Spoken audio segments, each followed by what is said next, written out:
হাজার ব্যথা বেদনার পরে ফিরে আসুনি তুমি আপন ঘরে।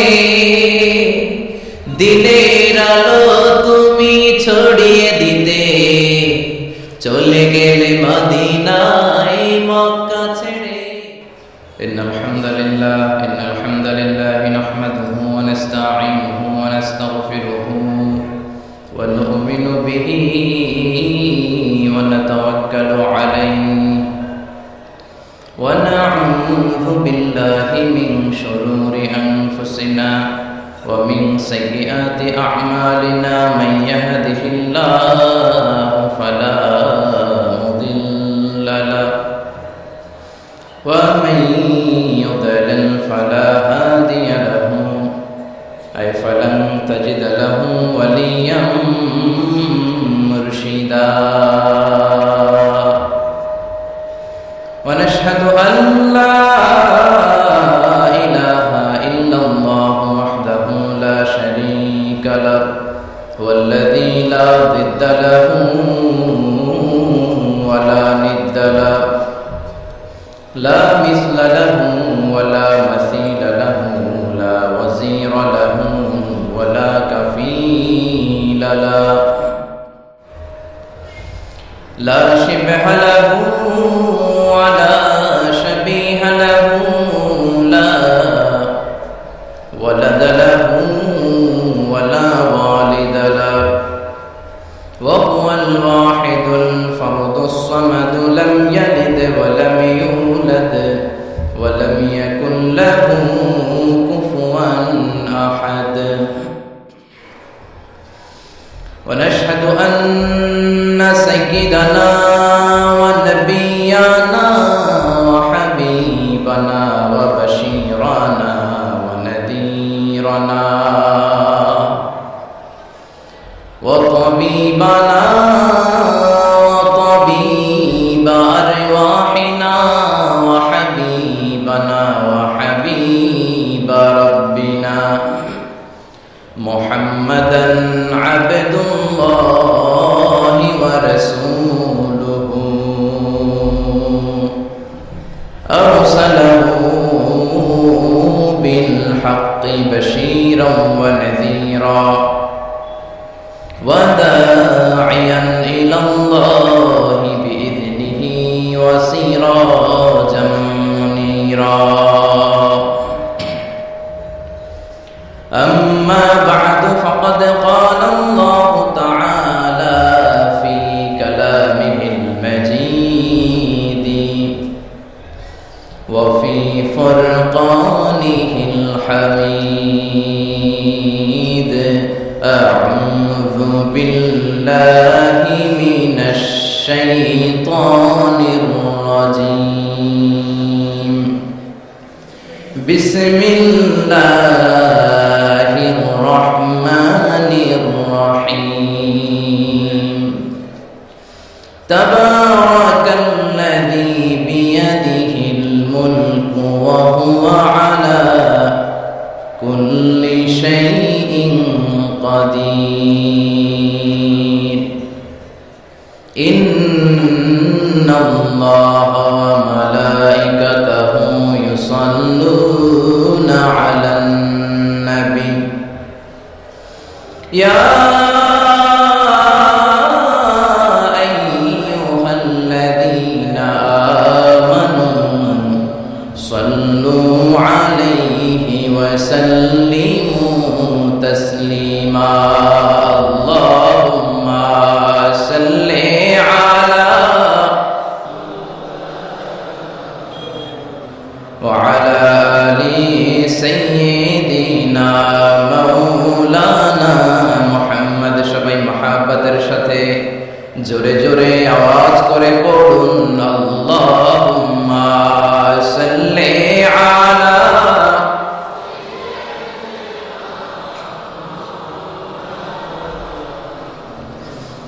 وعلى آل سيدنا مولانا محمد তাহাজ্জুদের জায়নামাজে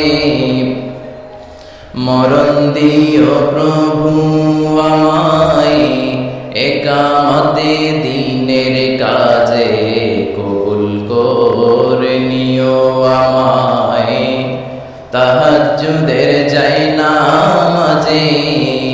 মরণ দিও প্রভু আমায়, একামতে দিনের কাজে কবুল করে নিও আমায়। আল্লাহুম্মা সাল্লি আলা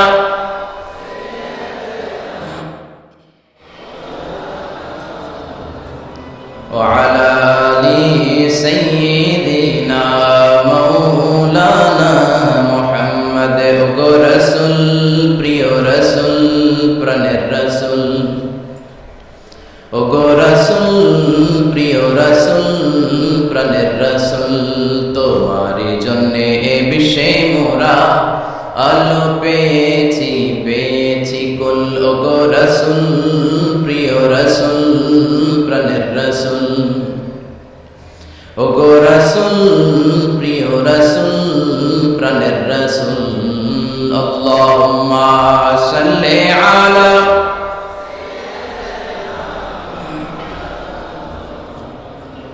وعلى آل سيدنا مولانا محمد لا إله إلا الله لا إله إلا الله جور لا إله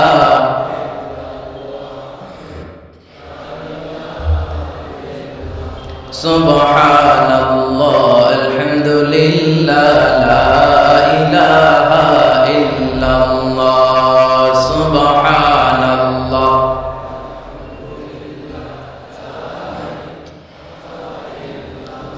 আল্লাহ নামের জিকির করবে যারা, আল্লাহর কাছে প্রিয় তারা, আল্লাহর কাছে প্রিয় যারা, জান্নাতে প্রবেশ করবে তারা। জোরে লা ইলাহা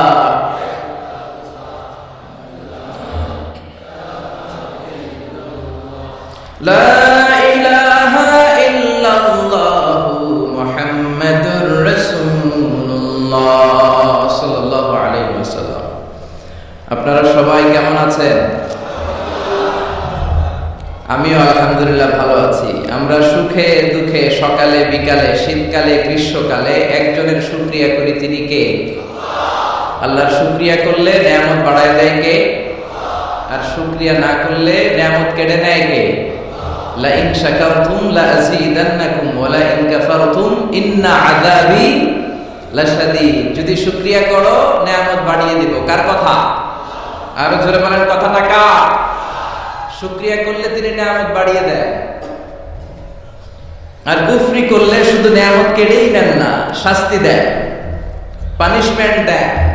আর আল্লাহর পানিশমেন্ট হজম করার ক্ষমতা আমাদের নাই। চিল্লায় বলেন ঠিক কিনা? বিষ্ণুনবী সাল্লাল্লাহু আলাইহি ওয়াসাল্লাম মক্কার সবচেয়ে বড় কুস্তিগীর রুকানাকে ধরে মাটিতে 3টা আছাড় মেরেছিলেন। তো কুস্তি লাগার আগে বিষ্ণুনবী কুস্তি খেলতে চায় না, কিন্তু রুকানা বলে তুমি কুস্তি না খেললে আমি কালেমা পড়বো না। বিশ্বনবী রহমতের নবী, দয়ার নবী, মায়ার নবী ভাবলেন একজনের সাথে কুস্তি লাগলে সে যদি কালেমা পড়ে মুসলমান হয়ে জাহান্নাম থেকে বাঁচে, তাহলে কুস্তি লাগতে দোষ কোথায়? তো কুস্তির জন্য প্রস্তুত হলেন। বিশ্বনবীও প্রস্তুত, রুকানাও প্রস্তুত। তো রুকানা বলে, মুহাম্মদ তুমি আগে মারো। বিশ্বনবী বললেন আমি আগে মারলে ওই মায়ের তুই হজম করতে পারবি না। কারণ বিশ্বনবীর এক হাতের ভেতরে জান্নাতের 40 জনের শক্তি ঢুকিয়ে দিয়েছে কে? সাহাবারা বলতেন আমরা যখন বিশ্বনবীর সাথে ঘোড়া হাঁকাতাম, বিশ্বনবী ঘোড়া টান দিলে বিশ্বনবী 2-3 সেকেন্ডের মধ্যে কত মাইল যে সামনে চলে যেতেন, সামনে ধোঁয়া আর বালু ছাড়া মরুভূমিতে কিচ্ছু দেখা যেত না। তো বিশ্বনবীর হাতের মায়ের যেমনি কেউ হজম করতে পারে না, আল্লাহ যদি পানিশমেন্ট দেয়, শাস্তি দেয়, ওই শাস্তি হজম করার শক্তি আমাদের নাই। চিল্লায় বলেন ঠিক কিনা? কারণ আল্লাহ বলে ইন্না বাতশা রাব্বিকা লাশাদীদ, আমি আল্লাহর পাকড়াওটা বড় কঠিন। আমি আল্লাহ সব সময় ধরি না, কিন্তু ধরলে ধরে না, ধরলে আল্লাহ ফেরাউনকে ধরে না, কিন্তু যখন ধরছে তখন নমরুদরে ধরে না, কিন্তু যখন ধরছে তখন। এখনো যদি কেউ বান্দরামি করে, ওরে আল্লাহ ধরে না, কিন্তু যখন ধরবে তখন ছাড়বে। আব্রাহারে ধরে না, কিন্তু আবাবিল পাখি দিয়ে যখন টাইট করে ধরলেন তখন আব্রাহারে কেউ বাঁচাতে পারে নাই। ঠিক কিনা? আবার কাবা ভাঙতে এলে পাঠাবিল, দাও খোদা দাও আমায়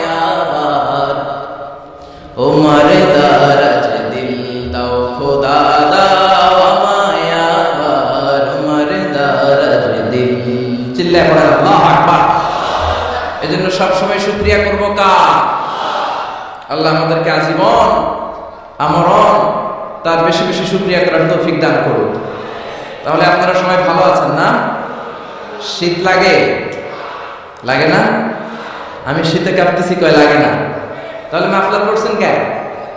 হ্যাঁ, চাদর গায়ে দিয়েছেন কেন? সত্যি করে বলেন, শীত লাগে? এবার আবার কয় লাগে।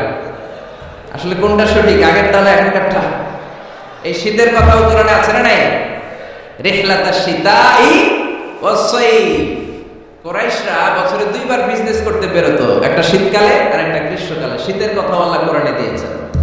তো আলহামদুলিল্লাহ, আল্লাহ আমাদেরকে ভালো রেখেছে। আড়াইবাড়ি দরবার শরীফের উদ্যোগে আজকের এই 80তম বিশাল ইসালে সাওয়াব ও তাফসীরুল কোরআনের মাহফিলের মুহতারাম সভাপতি আমার প্রিয় নানা ভাই অধ্যক্ষ গোলাম সরোয়ার সাঈদী পীর সাহেব আড়াইবাড়ি দরবার, আল্লাহ আমার প্রিয় নানা ভাইকে তুমি কবুল করে নাও। তিনি যেভাবে কোরআনের আলোকে গোটা বাংলাদেশ সহ গোটা বিশ্বে ছড়িয়ে দিচ্ছেন, ধারাবাহিকতা আল্লাহ তুমি অটুট রাখো, তাকে তুমি সুস্থ রাখো। আমার আরেক নানা ভাই আড়াইবাড়ির বিশ্বাস কুমিল্লা, উনি খুব অসুস্থ, হার্টের 3টা রিং করানো হয়েছে। আল্লাহ তুমি ওনাকেও সুস্থ করে দাও। কেউ অসুস্থ হলে বিশ্বনবী পড়তেন আল্লাহুম্মা রাব্বান নাস আযহিবিল বাস ইশফি আনতা শাফি লা শিফা ইল্লা শিফাউক শিফাউন লা ইগাদিরু সাকামা। আবার পড়তেন আসআলুল্লাহুল আযীম রাব্বাল আরশিল আযীম আন ইয়াশফিয়া। এজন্য অসুস্থ হলে এই দোয়াগুলো পড়বেন, তাহলে সুস্থ করে দিবে কে? তাবিজ তোমার ঝুলানো যাবে না। অনেকে অসুস্থ হইলে তাবিজ ঝুলায়, আসে না নাই? বিশ্বনবী 4 মাস, কোন বর্ণনায় 6 মাস অসুস্থ ছিলেন। লাবিদ ইবনুল আসাম ইহুদীদের মিত্র বিশ্বনবীকে ব্ল্যাক ম্যাজিক করেছে, কিন্তু বিশ্বনবী তাবিজ ঝুলান নাই। পরে মুআউযিজাতান সূরাতুল ফালাক সূরাতুন নাস নাযিল করে দিল কে? বিশ্বনবী পড়ে ফু দিলেন, বিশ্বনবী সুস্থ হয়ে গেল। চিল্লায় পড়েন আল্লাহু আকবার। এজন্য যারাই আজকের প্রোগ্রামে এসেছেন, আল্লাহ আপনাদের সবাইকে ভালো রাখুক, সুস্থ রাখুক। যত অসুস্থ আছে তাদের সবাইকে আল্লাহ শিফায়ে কামেলা নসিব করুক, আমরা পড়ি আমিন। আজকের মাহফিলে আসতে পেরে আমরা খুশি না বেজার? কম না বেশি? আমরা সবাই খুশি, পরিমাণে বেশি। আওয়াজ করে পড়েন আল্লাহু আকবার। আমরা শুরুতেই ফরমালি আল্লাহ তাআলাকে থ্যাঙ্কস জানাই যে আল্লাহ তাআলা এরকম চমৎকার পরিবেশে কোরআন শোনার জন্য আমাদেরকে বসার তৌফিক এনায়েত করলেন। আমরা সবাই পড়ে দিচ্ছি কালিমাতুশ শুকর, আলহামদুলিল্লাহ। আওয়াজ করে পড়েন রব্বানা লাকাল হামদ হামদান কাসীরান তাইয়িবান মুবারাকান ফীহি ইয়া রাব্বি লাকাল হামদু কামা ইয়ানবাগি লিজালালি ওয়াজহিকা ওয়া আযীমি সুলতানিকা। লাকাল হামদু বিল ঈমান, লাকাল হামদু বিল ইসলাম, লাকাল হামদু বিল কোরআন। আমরা প্রশংসা করলাম কার? জিকির করলাম কার?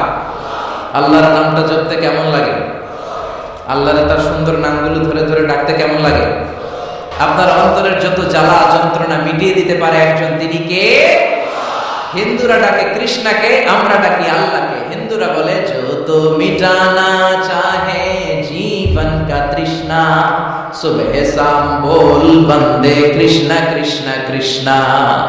কিন্তু আমরা বলি যত মিটানা চাহে জীবন কা জালা সুবহ শাম বল বন্দে আল্লাহ আল্লাহ আল্লাহ। ঠিক না? এজন্য আমাদের অন্তরের জ্বালা মেটাতে পারে একজন, তিনি কে? কেউ যেটা পারে না পারে কে? কেউ যেটা দেখে না দেখে কে?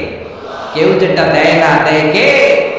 আমাদের মাথার উপরে কি বিশাল আকাশ, এক আকাশের চেয়ে আরেক আকাশ বড়। তার উপরে কোরআনের বাড়ি লৌহে মাহফুজ, সিদরাতুল মুনতাহা, ফেরেশতাদের কিবলা বাইতুল মামুর, তার উপরে আল্লাহর আরশ, তার উপরে আল্লাহর কুরসি। ওই কুরসির উপর থেকে 70,000 নূরের পর্দা, সেখান থেকে আল্লাহ আমাদের উপর রহমত নাজিল করেন। এত উপর থেকে সপ্ত জমিনের নিচেও কোন পিপিলিকা যদি নীরবে নিঃশব্দে হেঁটে যায়, আল্লাহ ওই পিঁপড়ার পায়ের আওয়াজটাও শুনতে পায়। সুবহানাল্লাহ বাড়িতে যে বললেন, আর জোরে পড়েন সুবহানাল্লাহ।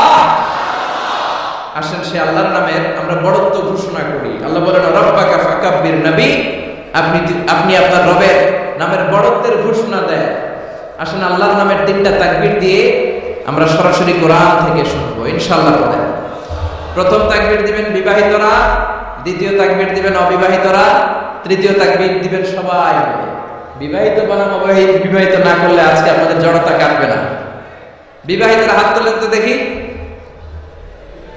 আপনাদের দলে আমিও আছি ইনশাআল্লাহ। হাত নামান। অবিবাহিত কারা আসছে দেখি। এটা দেখি অবিবাহিতদের মাহফিল। মাশাআল্লাহ, হাত নামাও। আমি লিল্লাহি তাকবীর বললে প্রথমে আমার বিবাহিত বাজানরা পড়বেন আল্লাহু আকবার, এরপর অবিবাহিতরা পড়বেন দ্বিতীয় পর্যায়ে আল্লাহু আকবার, আর তৃতীয় পর্যায়ে আজকে সবাই মিলে আমরা তাকবীর দিয়ে গলা ফাটাই দেব। পারা যাবে মুসলমান? শুরুতে বিবাহিতরা রেডি হন। বিবাহিত ভাইরা রেডি? রেডি? ওনারা যে রেডি এটাও করতে পারে না। রেডি? এদের আওয়াজ শুনে মনে হচ্ছে মহিলা সমাবেশে ওয়াজ করতেছি। মহিলা সমাবেশ হয় পাঁচবাতে, মহিলা সমাবেশে এদিকে একটা পর্দা থাকে, আমি কাউকে দেখি না, আমি ওয়াজ করতেই থাকি আর আমতেই থাকি, কোনো সুবহানাল্লাহ নাই, আলহামদুলিল্লাহ নাই, কোনো আওয়াজ নাই। তো মনে হচ্ছে যে মহিলা সমাবেশ। আপনারা সামনে যারা বসা মহিলা না পুরুষ?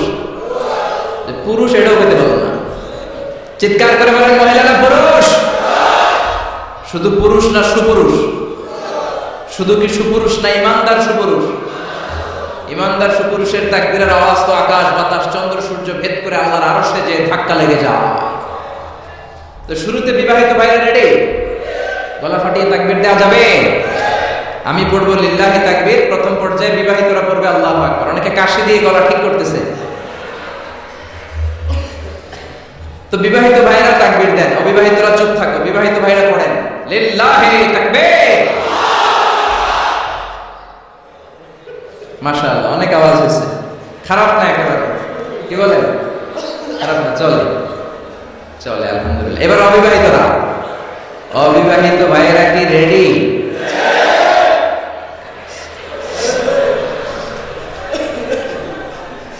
রেডি? আল্লাহু আকবার। আচ্ছা, অবিবাহিতরা এবার তাকবীর দাও, লিল্লাহি তাকবীর।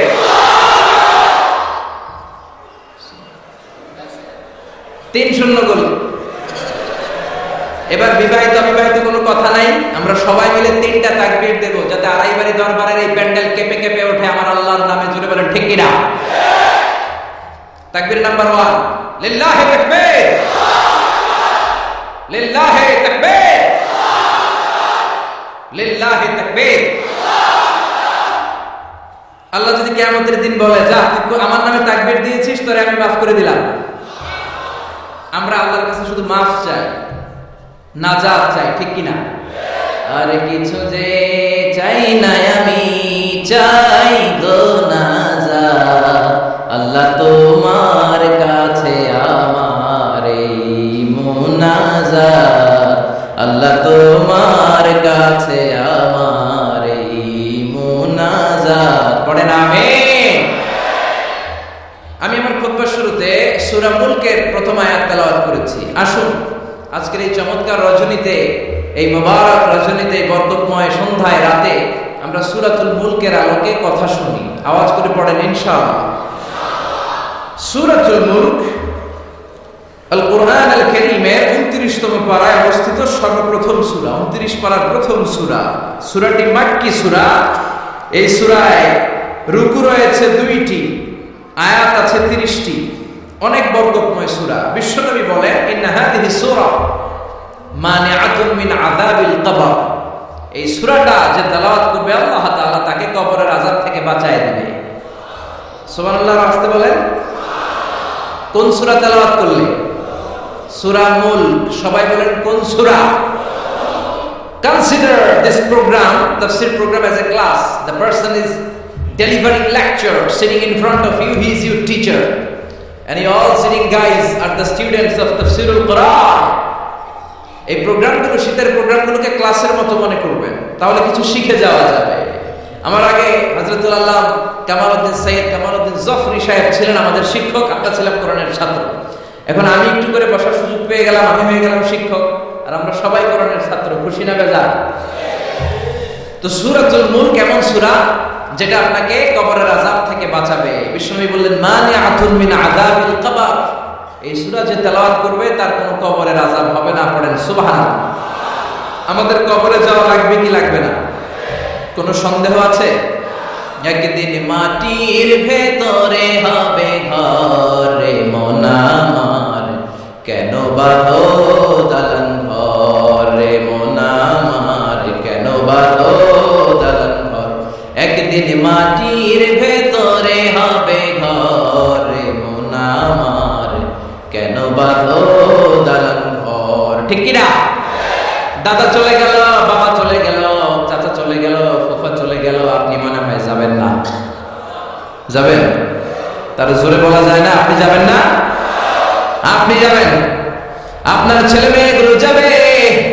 আপনার বিবির পেটে 2 মাসের ছোট্ট একটা বাচ্চা, এখনো রক্ত মাংস মানুষ হয় নাই, এতটুকু গোশতের টুকরা, ওই বাচ্চাটা মনে হয় যাবে না? যাবে?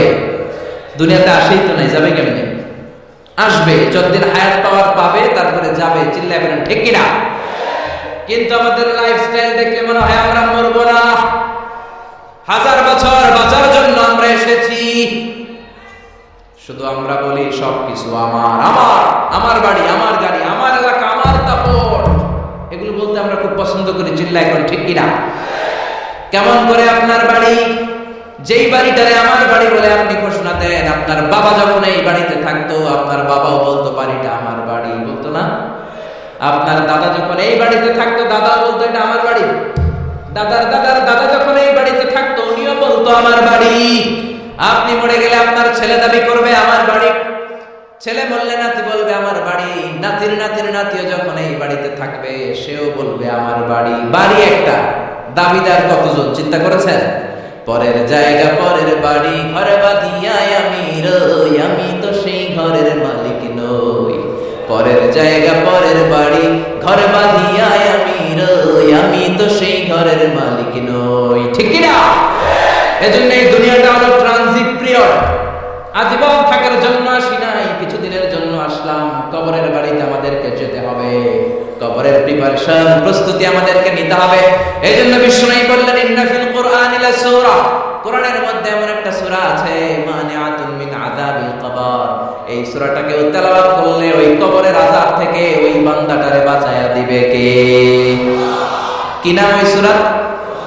আরো জোরে বলেন। সূরা মুলক তেলাওয়াত করতে রাজি আছেন তো? আবার বিশ্বনবী বললেন শাফাআত লি সাহিবিহা, এই সূরাটা কিয়ামতের দিন তেলাওয়াতকারীর জন্য আল্লাহর কাছে সুপারিশ করবে।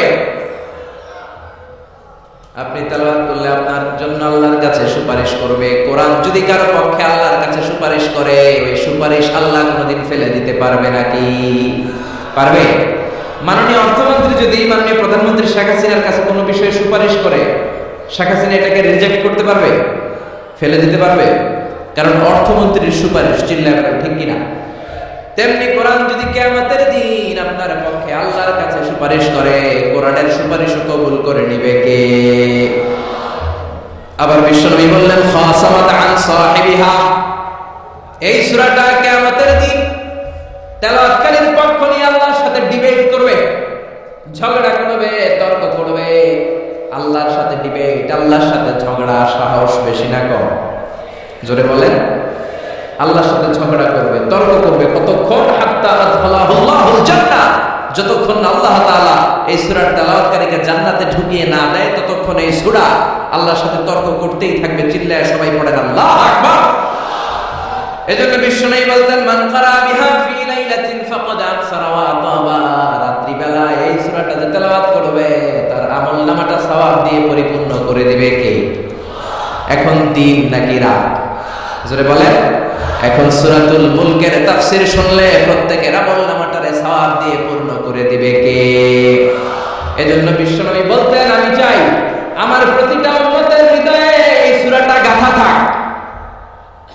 আমি চাই আমার প্রতিটা উম্মতের সিনার ভিতরে সূরাতুল মুলকটা মুখস্থ থাক।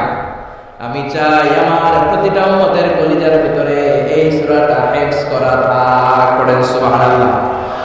এজন্য বিশ্বনবীর উম্মত হিসেবে এই সূরাতুল মুলক আমাদের মুখস্থ থাকার দরকার আছে না নাই? জোরে বলেন। সূরা মুলক মুখস্থ করতে রাজি আছেন? যে কয়েকজন ইনশাআল্লাহ বলছেন শুধু তারা করবেন, বাকিরা করবেন না। সূরাতুল মুলক মুখস্থ করতে রাজি আছেন সবাই? এই সূরার মাত্র 30টা আয়াত। কয়টা? এক মাসে কয়দিন? আপনাদের এই আড়াইবাড়ি এলাকায় কয়দিন? এদিকে 30 দিন। তাহলে প্রতিদিন যদি একটা করে আয়াত মুখস্থ করে পুরো সূরাটা মুখস্থ করতে লাগবে কয়দিন? জোরে বলেন না। তাহলে আগামী এক মাসে আমরা এই সূরাতুল মুলক মুখস্থ করে ফেলবো। রাজি আছেন? রাজি আছেন সবাই? আল্লাহ তুমি কবুল করো। এখন পড়াশোনা কার কাছে? এটা আপনাদের হোমওয়ার্ক। বাড়ির কাজ, হোম টাস্ক, আল ওয়াজিব আল মানসিলি। 1 মাস পরে তো আমি থাকবো না, আমি তো ওয়াজ করে চম্পট। তো পড়াশোনা করেন এলাকার ইমাম সাহেবদের কাছে, খতিব সাহেবদের কাছে, হাফিজ সাহেবদের কাছে, বলবেন আসারি ভাই এসেছিল, এসে সূরাতুল মুলক আমাদেরকে পড়া দিয়ে গেছে। মুখস্থ করতে রাজি আছেন সবাই? সবাই রাজি? দিস সূরা is an eye opener for you. এই সূরাটা আপনার চোখকে খুলে দিবে, আপনার চিন্তার জগতে একটা আন্দোলন তৈরি করবে, আপনার ঘুমন্ত বিবেককে জাগিয়ে তুলবে। সুবহানাল্লাহ পড়েন। নাস্তিকদের জন্য এই সূরার ভেতরে আল্লাহ তাআলা কিছু ডোজ দিয়ে দিয়েছে, কিছু মেডিসিন। এজন্য এই সূরার আলোকে আমরা জানার চেষ্টা করব কি কি মেডিসিন আল্লাহ নাস্তিকদের জন্য দিলেন। আমরা আল্লাহকে বিশ্বাস করি তাই আমরা আস্তিক, আর যারা বিশ্বাস করে না তারা কি? বাংলার জমিনে এরকম কিছু নাস্তিক আছে না নাই? নতুন এক নাস্তিক এসেছে, আসাদ নূর, ঠিক কিনা? ফেসবুকে লাইভে এসে সে বলেছে প্রতিদিন নাকি সকালবেলা কোরআনের উপরে পেশাব করবে। এটা কি মানুষ না মানুষ? এটা জাহান্নামের নরক ইট আর পিতৃ পরিচয়হীন জারদ সন্তান, জোরে বলেন ঠিক কিনা? বাংলাদেশ সরকারের উচিত এই বেয়াদবটাকে আইনের আওতায় আনা, বিচারের আওতায় আনা, বিশাল সমাবেশ করে লক্ষ মানুষের সামনে ফাঁসির রশিতে ঝুলিয়ে দেয়া। এই বেয়াদবটাকে শেল্টার দিচ্ছে মুফাসসিল ইসলাম ইংল্যান্ড থেকে আরেক নাস্তিক উল্লুক্কা পাঠা। গভর্নমেন্টের উচিত এই বেয়াদবটাকেও আইনের আওতায় এনে ইন্টারপোলের পুলিশের মাধ্যমে ওই বেয়াদবটাকেও ফাঁসি দেয়া। চিল্লায় বলেন ঠিক কিনা? 92% মুসলিম যে দেশে বসবাস করে ওই দেশে বসে কোরআনকে গালি দেওয়ার স্পর্ধা তোর আসলো কোত্থেকে? চিল্লায় এখন ঠিক কিনা? এজন্য আমাদেরকে এক থাকতে হবে, ন্যাক থাকতে হবে। কোরআনের বিরুদ্ধে কথা বললে তাদেরকে কোনো ধরনের চান্স দেওয়া যাবে না। চিল্লায় এখন ঠিক কিনা?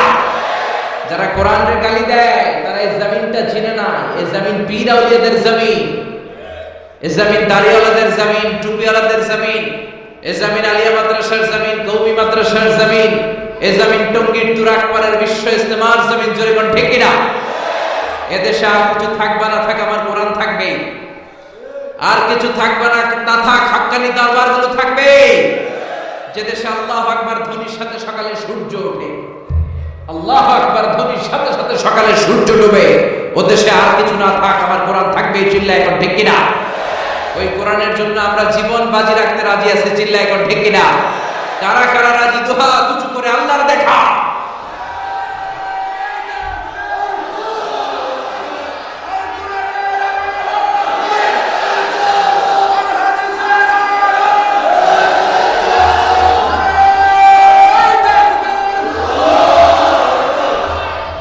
আল্লাহ কোরআনের জন্য ভালোবাসাকে তুমি কবুল করে নাও। এই যে কোরআনের কথা শুনলে আমরা আবেদাপ্লুত হয়ে যাই, এই দরদটাকে তুমি আমাদের নাজাতের ওসিলা বানাও। আর ওই সূরা পড়েন আমিন। এই সূরাটা আপনার চোখ খুলে দেবে। নাস্তিকদের জন্য আল্লাহ এই সূরাতে ডোজ দিয়েছে। নাস্তিকরা বলে আমরা স্রষ্টায় বিশ্বাস করি না, এর কারণ আনসিন ইজ নাথিং, যেটা দেখা যায় না ওইটা মানি না। নাস্তিকরা যে আল্লাহ তাআলাকে বিশ্বাস করে না, তাদের সবচেয়ে যুক্তি হচ্ছে আনসিন ইজ নাথিং, যেটা দেখা যায় না ওইটা বিশ্বাস করি না। তো নাস্তিককে জিজ্ঞেস করবেন, do you see the air in the atmosphere? এই যে বায়ুমণ্ডলে বাতাস, তুমি কি বাতাস দেখতে পাও?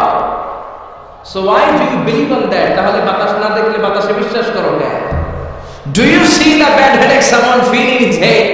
কেউ যখন মাথায় ব্যথা পায়, অনেকে এসে বলে হুজুর মাথার ব্যথায় মরে যাচ্ছে, একটু ফু দিয়ে দেন। ওর যে মাথায় ব্যথা আমি কি দেখতে পাচ্ছি? কথা বলেন। So why do you believe on that? তাহলে বিশ্বাস করো কেন? আরে ভাই তুমি তো তোমার নিজেরাই দেখো না, নিজের স্রষ্টারে দেখবা কেমন করে? আমরা কি আমাদের চোখ দেখতে পাই আয়নার সাহায্য ছাড়া? জোরে বলেন। আমি কি আমার চোখ দেখতে পাচ্ছি? আপনারা আপনাদের চোখ দেখতে পাচ্ছেন? আপনারা আমারটা দেখতেছেন, আমি আপনাদেরটা দেখতেছি, কিন্তু আমরা কি আমাদেরটা দেখতে পাচ্ছি? সামনে আয়না না ধরলে আমরা আমাদের চোখ দেখি না। আপনি কি আপনার পিঠ দেখেছেন আয়নার সাহায্য ছাড়া? জোরে বলেন। আরে আয়না এনে দিলেও তো পিঠ দেখতে গেলে ঘাড় ভেঙে যাওয়ার সম্ভাবনা আছে। চিল্লা এখন ঠিক কিনা? এজন্য আল্লাহ ডেকে বলে, গোলাম আমার দেখা যায় না।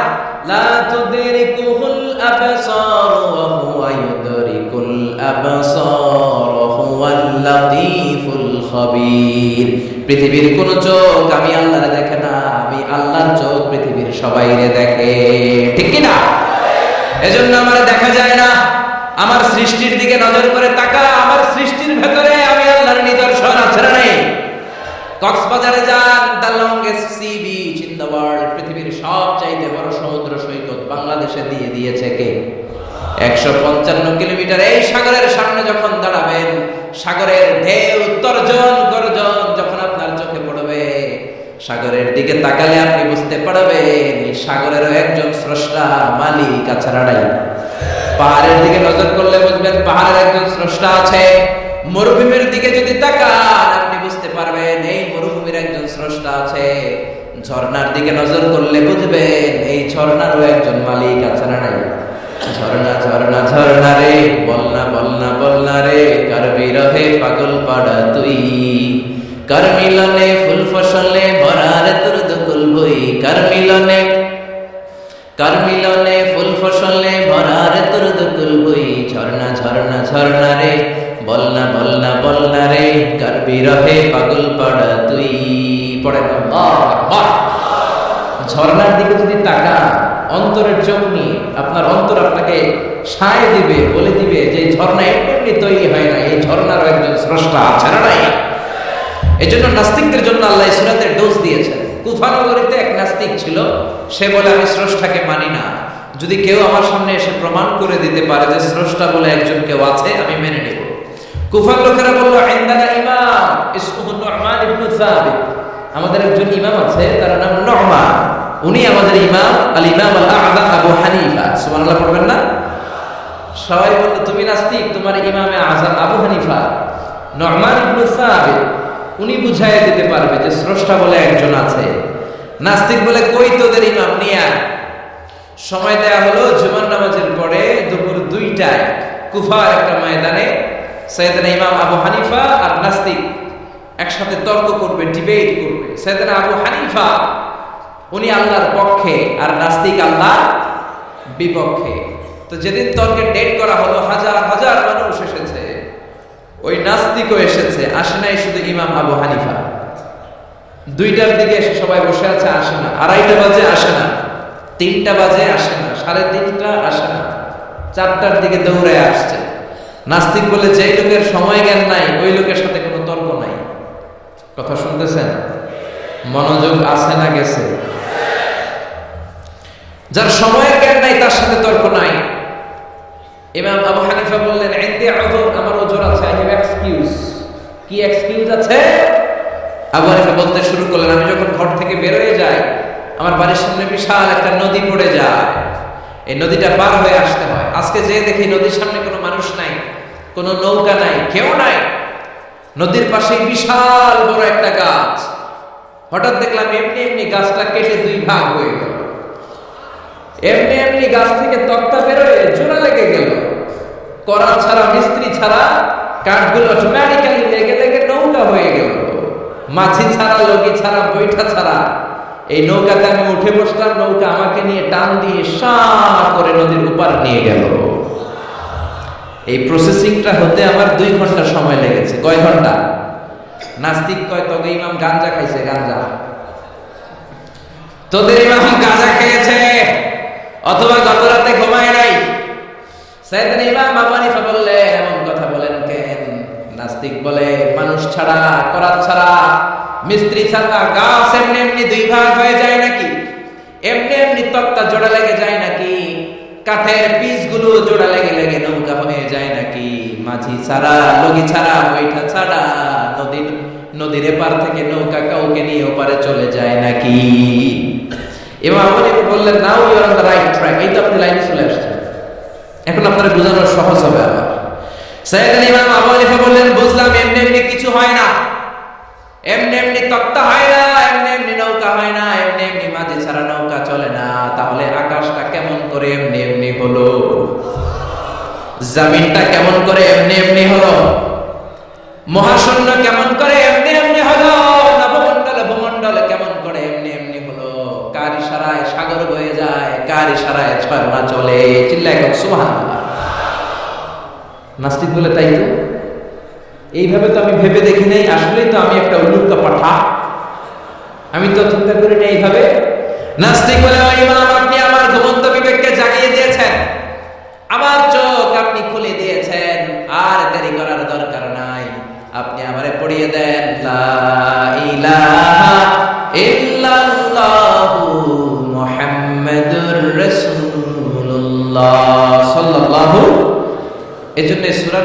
নাস্তিকদের জন্য কিছু মেডিসিন দিয়েছে কে? আরো জোরে সবাই বলেন কে? সূরার নাম আরো জোরে সবাই বলেন না কি না?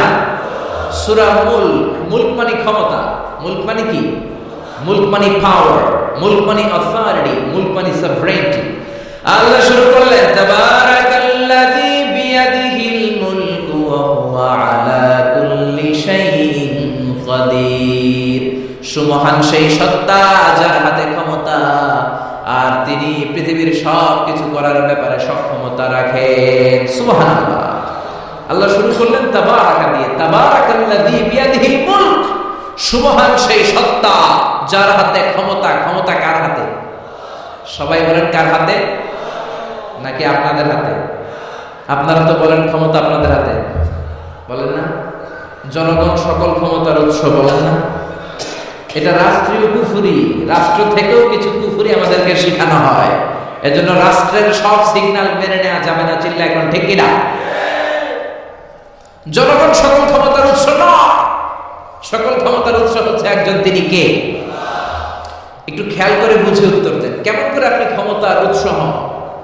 আপনার যখন পেটে ব্যথা হয়, আপনি বিছানায় গড়াগড়ি খান কি খান না? ডায়রিয়া হলে চিল্লাচিল্লি করেন কি করেন না?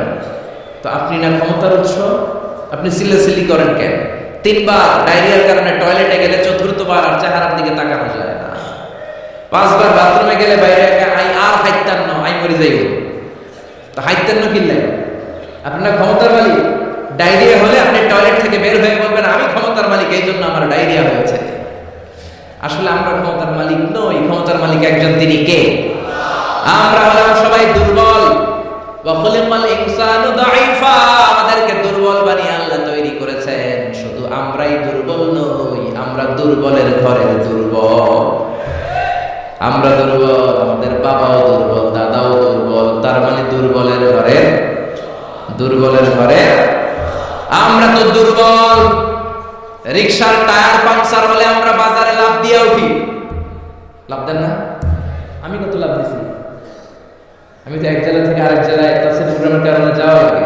তো মাঝ রাতে মাঝে মাঝে ট্রাকের চাকা টায়ার পাংচার হয়ে যায়, তো লাভ দিয়ে উঠি। রিকশাওয়ালা বলে কিরে, ড্রাইভার বলে কিরে কিসের আওয়াজ? বলে হুজুর ট্রাকের টায়ার পাংচার হয়ে গেছে, লাভ দিয়ে উঠি। কোনো ক্ষমতা নাই। পিছন থেকে কেউ যদি বলে হুজুর মাহফিলের প্যান্ডেলে সাপ, ফস খুঁজে পাওয়া যাবে? আপনারা থাকলে আমি দৌড় দেবো এসি বাদ দিয়ে। সাসা আপন প্রাণ বাসা। 3-4টা ভাউয়া ব্যাগ যদি কেউ ছেড়ে দেয়, এখানে একটা, ওইদিকে একটা, ওইদিকে একটা, ব্যাগ আর কি লাভ দিবে? তার সাথে 3টা লাভ দিয়ে আপনারা পালাবেন, ঠিক কিনা? তাহলে আসলে আমাদের কোনো ক্ষমতা নাই, ক্ষমতার মালিক হলো একজন, তিনি কে? এজন্য রব্বুল আলামিন বলেন তাবারাকাল্লাযী বিয়াদিহিল মুলকু ওয়া হুয়া আলা কুল্লি শাইইন কাদির।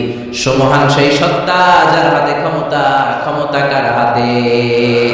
আমাদের কোনো ক্ষমতা নাই, আমরা নকল ক্ষমতার মালিক, আসল ক্ষমতার মালিক একজন, তিনি কে?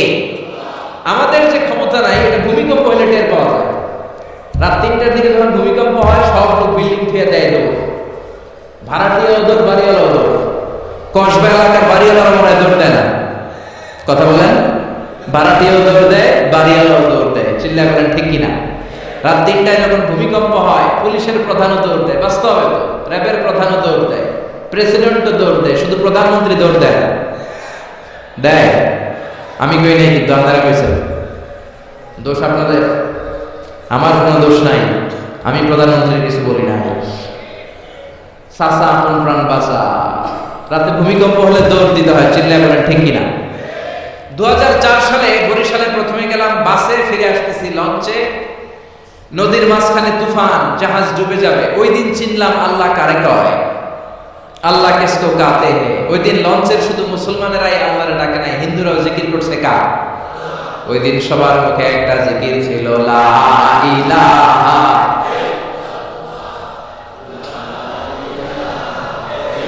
লা ইলাহা ইল্লাল্লাহু মুহাম্মাদুর রাসূলুল্লাহ। লঞ্চের সবাই সেদিন চিৎকার দিয়ে বলছে বাঁচাও।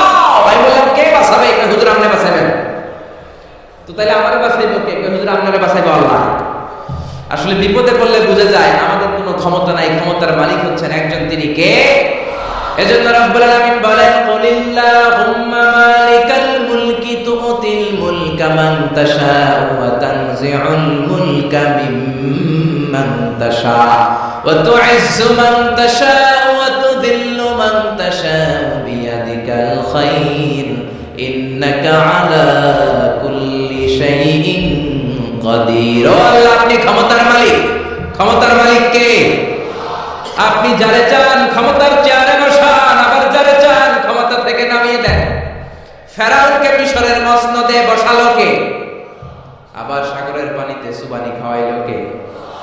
নমরুদকে ইরাকের চেয়ারে বসালো কে? আবার মশার কামড় দিয়ে শেষ করে দিল কে? ডোনাল্ড ট্রাম্পকে আমেরিকার ক্ষমতার চেয়ারের মধ্যে বসালো কে? ডোনাল্ড ট্রাম্প যদি বান্দরামি করে ওইটারও লাথি মাইরা নামায়া দিতে পারে কে? এজন্য আল্লাহ বললেন, তাবারাকাল্লাযী বিয়াদিহিল মুলকু ওয়া হুয়া আলা কুল্লি শাইইন কাদির। সুমহান সেই সত্তা যার হাতে ক্ষমতা, সব ক্ষমতা কার হাতে? জোরে বলেন না, কার হাতে? এই পৃথিবীতে অনেক দেশের প্রধানমন্ত্রী কিংবা প্রেসিডেন্ট ক্ষমতার চেয়ারে 5 বছরের মেয়াদে বসে, জানেন? জানেন না? না, কোন দেশে 5 বছরের মেয়াদে, কোন দেশে 10 বছরের মেয়াদে। তো আমার আল্লাহ ক্ষমতার চেয়ারে বসছে কয় বছরের মেয়াদে? কথা বলেন। 20 বছর, 50 বছর, 100, 200, এর চেয়ে বেশি? উনার ক্ষমতার নির্দিষ্ট মেয়াদ নাই, উনার আজীবন মেয়াদ। সুবহানাল্লাহ করেন না? হুয়াল আউয়াল ওয়াল আখির ওয়াল যাহির ওয়াল বাতিন ওয়া হুয়া বিকুল্লি শাইইন আলীম। আল্লাহ বললেন, আমি প্রথম, আমি শেষ, আমি প্রকাশ্য, আমি গোপন। অনাদিকাল থেকে আমি আল্লাহ ক্ষমতার চেয়ারে বসা, অনন্তকাল পর্যন্ত থাকবো। ঠিক কি না? 5 বছর 10 বছরের মেয়াদে আল্লাহ ক্ষমতার চেয়ারে বসে নাই। আল্লাহর ক্ষমতা মেয়াদ হচ্ছে আজীবন মেয়াদ। চিল্লায় বলেন ঠিক কি না? বুঝে শুনে উত্তর দিবেন। পৃথিবীর অনেক দেশে ক্ষমতায় যেতে হলে ডেমোক্রেটিক সিস্টেমে ক্ষমতায় যেতে হয়, মানে ভোটে জিতে। তো আল্লাহ তো ভোটে জিতে ক্ষমতায় আসছে, তাই না? ভোট ছাড়া, হ্যাঁ, এমনি এমনি চলে আসছে। আবার পৃথিবীর অনেক দেশে ডিক্টেটরশিপ সিস্টেমে, মানে স্বৈরাচারী পদ্ধতিতে, জোর যা মুল্লুক তা, ওই সিস্টেমে ক্ষমতায় বসে। আল্লাহ তো এই সিস্টেমে আসছে না। আচ্ছা, আবার অনেক দেশে আছে মোনার্কি সিস্টেম, রাজতন্ত্র, বাবা রাজা, তার ছেলেও রাজা। তো আল্লাহর বাবা ছিল রাজা, এই জন্য আল্লাহ রাজা। বিষয়টা কেমন? আল্লাহ বললেন, খবরদার, আমার ক্ষমতার সাথে তোদের ক্ষমতা মিলাবি না। কুল হুয়াল্লাহু আহাদ আল্লাহুস সামাদ লাম ইয়ালিদ ওয়া লাম ইউলাদ ওয়া লাম ইয়াকুল লাহু কুফুয়ান আহাদ। লাম ইয়ালিদ ওয়া লাম ইউলাদ, আমি কাউকে জন্ম দেই নাই, আবার আমি কারো কাছ থেকে জন্ম নেই নাই, উত্তরাধিকার সূত্রে কারো কাছ থেকে ক্ষমতা পাই নাই। বিশ্বের শুরুতে, মহাবিশ্বের শুরু থেকে যে ক্ষমতার চেয়ারে আমি আল্লাহ বসে আছি, আমি আল্লাহ এই ক্ষমতার চেয়ারে শেষ পর্যন্ত থাকবো। চিল্লায় বলেন ঠিক কি না? আমাদের ক্ষমতার সাথে ওনার ক্ষমতার কোনো মিল নাই। আবার পৃথিবীর অনেক দেশে দেখবেন ক্ষমতায় যেতে হলে কোয়ালিশন করা লাগে। বাংলাদেশে এটা বলে জোট করা লাগে। কি করা লাগে? জোটের রাজনীতি বাংলাদেশে আছে না নাই? কথা বলেন, কথা কেন? মনে কিছু বুঝেই না। জোটের রাজনীতি আছে না নাই? জোট যার বেশি ক্ষমতা তার বেশি, ঠিক কি না? প্রথমে শুরু হলো 4 দলীয় জোট, তারপর 14 দলীয়, তারপর 18 দলীয়, এরপর 20 দলীয়, এরপর মহাজোট, এবার হবে মহাজোট। তো আল্লাহ তো জোট করে ক্ষমতায় আসছে। আল্লাহর জোট করা লাগছে, কোয়ালিশন করা লাগছে। আল্লাহ বললেন, খবরদার, ওয়ালাম ইয়াকুল্লাহু শারীকুম ফিল মুলকি ওয়া কাব্বিরহু তাকবীরা। আমার ক্ষমতায় কোনো অংশীদার দল নাই, আমার ক্ষমতার মধ্যে কোনো শরীক দল নাই, আমার কোনো জোট নাই, আমার কোনো কোয়ালিশন নাই। আমি একাই ক্ষমতার মালিক, আমার ক্ষমতায় ভাগ বসানোর মতো কেউ নাই। যেরকম ঠিক কি না? আবার দেখবেন পৃথিবীর অনেক দেশে আন্দোলনের মাধ্যমে ক্ষমতার চেয়ার থেকে নামানো যায়। যিনি প্রেসিডেন্ট, একটা আন্দোলন করলে ক্ষমতা থেকে নামানো যায়, এরকম আছে না নাই? গণ অভ্যুত্থান করতে পারলে, আন্দোলন করতে পারলে ক্ষমতা থেকে নেমে যায়। আমি যখন মিশরে পড়াশোনা করি, মিশরের প্রেসিডেন্ট ছিল হোসনি মুবারক। মিশরে একটা আন্দোলন হলো, ওই আন্দোলনের ঠেলায় হোসনি মুবারক ক্ষমতা ছেড়ে দিতে বাধ্য হলো। তো আমরাও যদি পৃথিবীর সবাই মিলে আল্লাহর বিরুদ্ধে আন্দোলন করি, আল্লাহ ক্ষমতা ছেড়ে দিতে বাধ্য হলো। বুঝে শুনে উত্তর দিয়ে, পৃথিবীর সবাই মিলে চাইলেও আল্লাহ ক্ষমতা থেকে নামবে না। আচ্ছা, যত জিন আছে মহাবিশ্বে, সব জিনেরা যদি বলে আমরাও একাত্মতা ঘোষণা করলাম, আমরাও আল্লাহরে মানি না, মানুষ জিন ভাই ভাই, আল্লাহর আর রক্ষা নাই, তাইলে তো আল্লাহ ক্ষমতা ছেড়ে দেবে, তাই না? ছেড়ে দিবে। আবার ফেরেশতারাও যদি বলে আমরাও মানি না, মানুষ জিন ফেরেশতা তিন দলীয় জোট। কয় দলীয়? কথা বলেন। মানুষ জিন ফেরেশতা তিন দলীয় জোট করে যদি আল্লাহর ব্যাপারে বিদ্রোহ করি, তাহলে আল্লাহর ক্ষমতা শেষ নাকি? আল্লাহর ক্ষমতা শেষ? আল্লাহ বললেন ওয়া আন্নাকুম গায়রু মুআজিজিল্লাহ,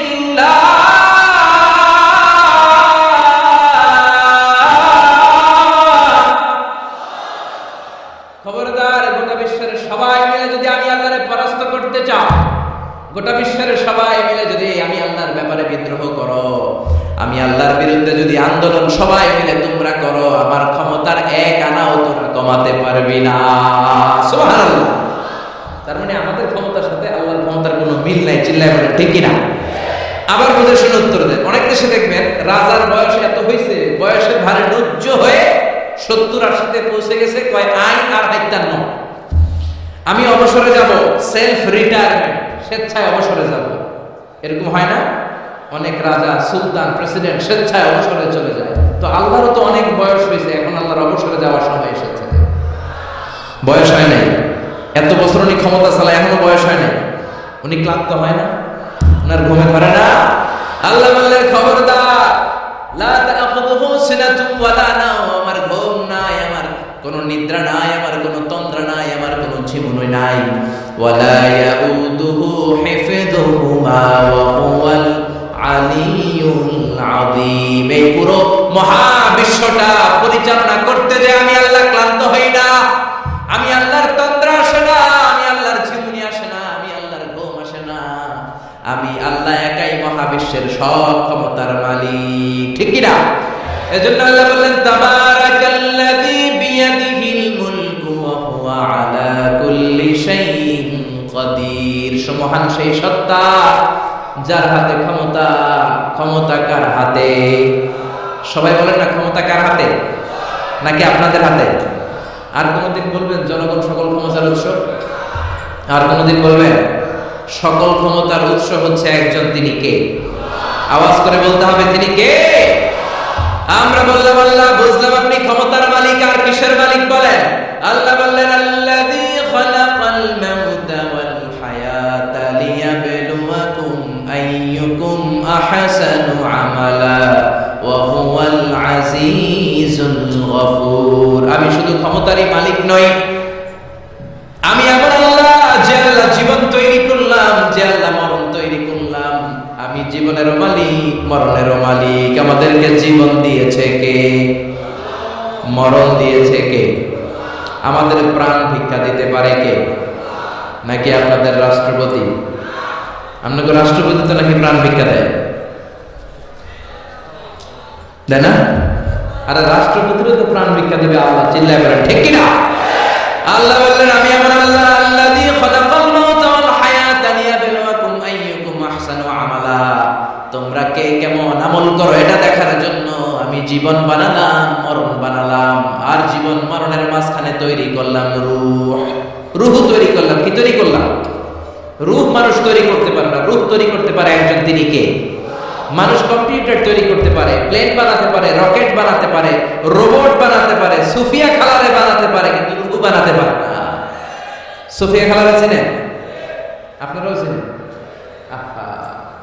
মেয়েদের মতো লিপস্টিক দেয়া হয়েছে ওর ঠোঁটে, মেয়ের আকৃতি দেয়া হয়েছে, অবয়ব দেয়া হয়েছে।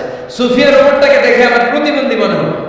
এমনি তাকায়, এমনি করে, এমনি করে, এমনি করে, আর ভেতরে ভেতরে সফটওয়্যারে সব সেট করে দেয়া, যেটা রিমোট কন্ট্রোলে চাপে ওই অনুযায়ী বলে। চিল্লায় বলেন ঠিক কিনা? যারা এই সুফিয়াকে বানিয়েছে, কিয়ামতের দিন আল্লাহ বলবে এই সুফিয়ার ভেতরে রূহ দে। এই সুফিয়ার ভেতরে রূহ দে। যারা এই সুফিয়া নিয়ে পৃষ্ঠপোষকতা করেছে, বিদেশ থেকে দেশে এনেছে, সবাইকেই আল্লাহ সেদিন বিচারের ট্রাইব্যুনালের, সুপ্রিম কোর্টের কারাগারে কাঠগড়ায় আসামি হয়ে দাঁড়াতে হবে, চিল্লায় বলেন ঠিক কিনা? এজন্য আল্লাহ ডেকে বললেন, গোলাম আমি জীবন বানালাম, মরণ বানালাম, জীবন মরণের মাঝখানে বানালাম রুহু। এই রুহু থাকলে তুমি জিন্দা, রুহুটা না থাকলে তুমি হয়ে যাও মুর্দা। এই যে মিজানুর রহমান আজানি কথা বলতেছে, হাসে, হাত নাড়ে, কথা বলে, কারণ রুহু আছে। এই রুহুটা বের হয়ে গেলে লাশ হয়ে পড়ে যেতে হবে, চিল্লায় বলেন ঠিক কিনা? মক্কার কাফিররা বলল, আব্দুল্লাহর বেটা মুহাম্মদ, রুহু কাকে বলে আমাদের বলো। রুহু দেখতে কেমন, কেমন করে দেহের মধ্যে রুহু ঢুকে, কেমন করে রুহুটা দেহ থেকে উড়াল দেয়, এই রুহুর ব্যাপারে তথ্য দিতে পারলে কালিমা পড়ে সবাই মুসলমান হয়ে যাব। আপনারা রুহু দেখছেন কেউ? আপনার দাদা যে মারা গেল, বাবা যে মারা গেল, রুহুটা যে উড়াল দিল দেখছেন? কালার কেমন, সাইজ কতটুকু, ওজন কতটুকু, দেখতে কেমন? আমরা কেউ রুহু দেখেছি? চিল্লায় বলেন দেখেছি? বিশ্বনবীরে বলা হলো, আব্দুল্লাহর বেটা মুহাম্মদ, রুহু কারে বলে? যদি বলতে পারো কালিমা পড়বো।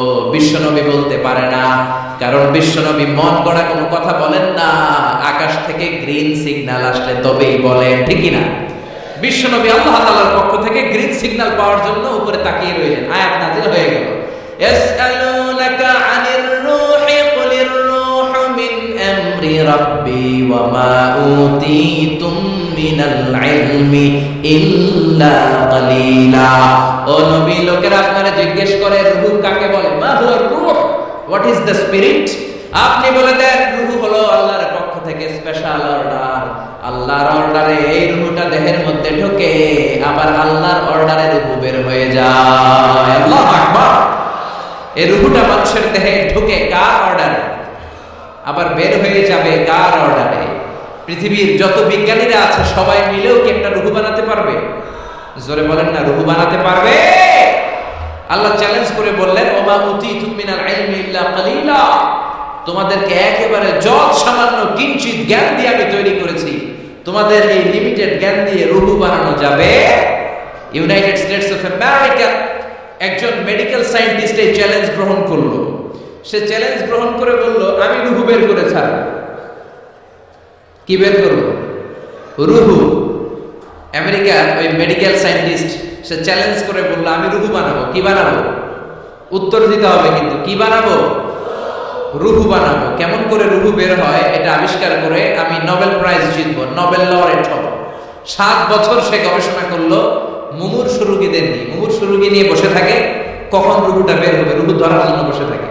কিন্তু 7 বছরে হাজার হাজার মুমূর্ষু রোগীর দেহ থেকে রূহ উড়াল দিয়েছে, কিন্তু রূহ ধরতে পারে নাই। সুবহানাল্লাহ বলবেন না? আচ্ছা, এইবার তার মাথায় একটা চিন্তা আসলো, না এই পন্থায় হাঁটলে তো হবে না, আমি একটা কাজ করি, বুলেট প্রুফের গ্লাস দিয়ে একটা ছোট্ট গ্লাসের রুম বানাই, ওই গ্লাসের ভিতরে মুমূর্ষু রোগী ঢুকায় দেব। বুলেট প্রুফ চিনেন তো? মানে গুলি মারলেও গুলি ঢুকবে না। আমাদের মাননীয় প্রধানমন্ত্রী, রাষ্ট্রপতি মহোদয়, ওনারা যে গাড়িগুলো চালায় এগুলো কিন্তু বুলেট প্রুফ, জানেন? গুলি মারলে গুলি ঢুকে না। তো উনি বুলেট প্রুফ গ্লাস দিয়ে, টেম্পার্ড গ্লাস দিয়ে ছোট্ট একটা রুম বানালেন, কাচের গ্লাস। উনি মনে মনে ভাবলেন, মুমূর্ষু রোগী যদি এই কাচের গ্লাসের ভেতরে ঢুকায়, যেহেতু বুলেট প্রুফ, কিছু ঢুকেও না, বাইরে হয় না, রুহু বাইরেও কেমনে দেখি। তো কাচের গ্লাস বানিয়ে তার টিমের সবাইকে বললো, আইসিইউ থেকে একটা মুমূর্ষু রোগীকে ধরে আনো, আজকে আমি রুহু ধরে ছাড়ব। তো মুমূর্ষু রোগীকে আনা হয়েছে ইন্টেনসিভ কেয়ার ইউনিট থেকে, তাকে কৃত্রিম অক্সিজেন দিয়ে লাইফ সাপোর্টে রাখা হয়েছে। মেডিকেল টিমের প্রধান বলে এই লোকটারে এই বুলেট প্রুফ গ্লাসের যে ছোট্ট রুম, এটার ভিতরে ঢুকানোর আগে চেক হিজ বিপি, তার বিপি মাপ, ব্লাড প্রেশার মাপ।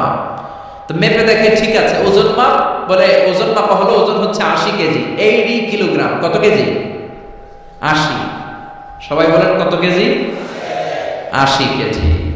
এবার মেডিকেল টিমের প্রধান বলে মুমূর্ষু রোগীটার ভিতরে ঢুকিয়ে দে। ঢুকানো হলো। এবার সে বলল লাইফ সাপোর্ট খুলে ফেল। সবাই বলে স্যার লাইফ সাপোর্ট খুলে ফেললে তো মরে যাবে। মেডিকেল টিমের প্রধানকে মারার জন্যই তো আনছে। এটার না মারলে আমি রুহু পাবো কেমনে? এটা রুহুটা তো বের করতে হবে দেহ থেকে। তো যেই কথা সেই কাজ, ঢুকানো হলো, লাইফ সাপোর্ট খুলে ফেলা হলো।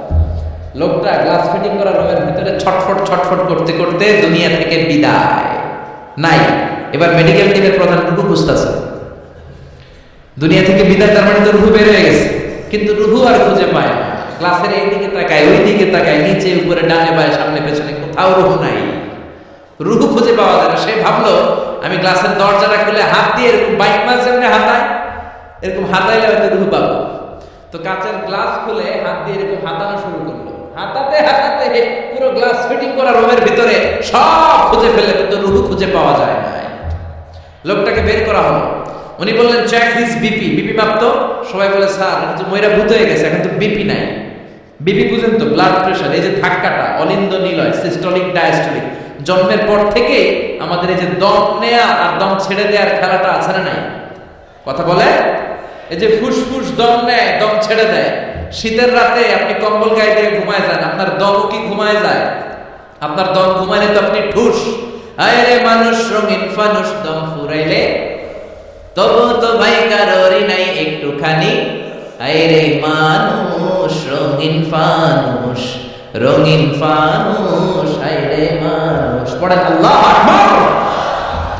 এবার মেডিকেল টিমের প্রধান বলে চেক হিজ বিপি। বিপি মাপ, সবাই বলে বিপি নাই, কিন্তু ওজন আছে না নাই? মরার পরেও তো একটা লাশের ওজন থাকে কি থাকে না? এবার মেডিকেল টিমের প্রধান বলে চেক হিজ ওয়েট, ওজন মাপ। এবার ওজন স্কেলে শোনার পরে দেখা গেল লোকটা মরার আগে ছিল 80, এখন হয়ে গেছে 78 কেজি। কয় কেজি? মরার আগে লোকটা ছিল কয় কেজি? মরার পরে ওজন দেওয়ার পরে ওজন হয়ে গেছে কয় কেজি? কমছে কয় কেজি? মেডিকেল টিমের প্রধান কয় আমি পাইছি। সবাই কয় কি পাইছে? মেডিকেল টিমের প্রধান কয় ওইটা। সবাই কয় কোনটা? কয় রুহু। কেমনে পাইলে? কয় মরার আগে ছিল 80 কেজি, মরার পরে 78 কেজি, কমছে 2 কেজি। তার মানে যেটা উড়াল দিছে ওইটাই 2 কেজি পাইছে ঘোড়ার ডিম। কিন্তু বিজ্ঞানীদের নিয়ম হচ্ছে আপনি একটা রেজাল্ট দিয়ে ফাইনাল জাজমেন্ট দিতে পারবেন না, আপনার আরো কিছু নমুনা সংগ্রহ করতে হবে। সে বলল আরেকটা রোগীকে আইসিইউ থেকে নিয়ে আয়, ওজন মাপ, বিপি মাপ। বিপি ওকে, ওজন কত? 70 কেজি। দ্বিতীয় যে লোকটাকে আনা হলো তার ওজন 70 কেজি। চিল্লায় বলেন কয় কেজি? 70। এবার গ্লাসের ভিতরে ঢুকানোর পরে অক্সিজেনের মাস্কটা খুলে ফেলা হলো। এই লোকটা অক্সিজেনের অভাবে ছটফট ছটফট করতে মরে গেল। মরার পরে আবার রুহু খুঁজে, কিন্তু গ্লাসের ভিতরে রুহু নাই। এই লোকটাকেও বের করে মেডিকেল টিমের প্রধান বলে চেক হিজ বিপি। বিপি মাপ, সবাই বলে বিপি নাই, কিন্তু ওজন আছে না নাই?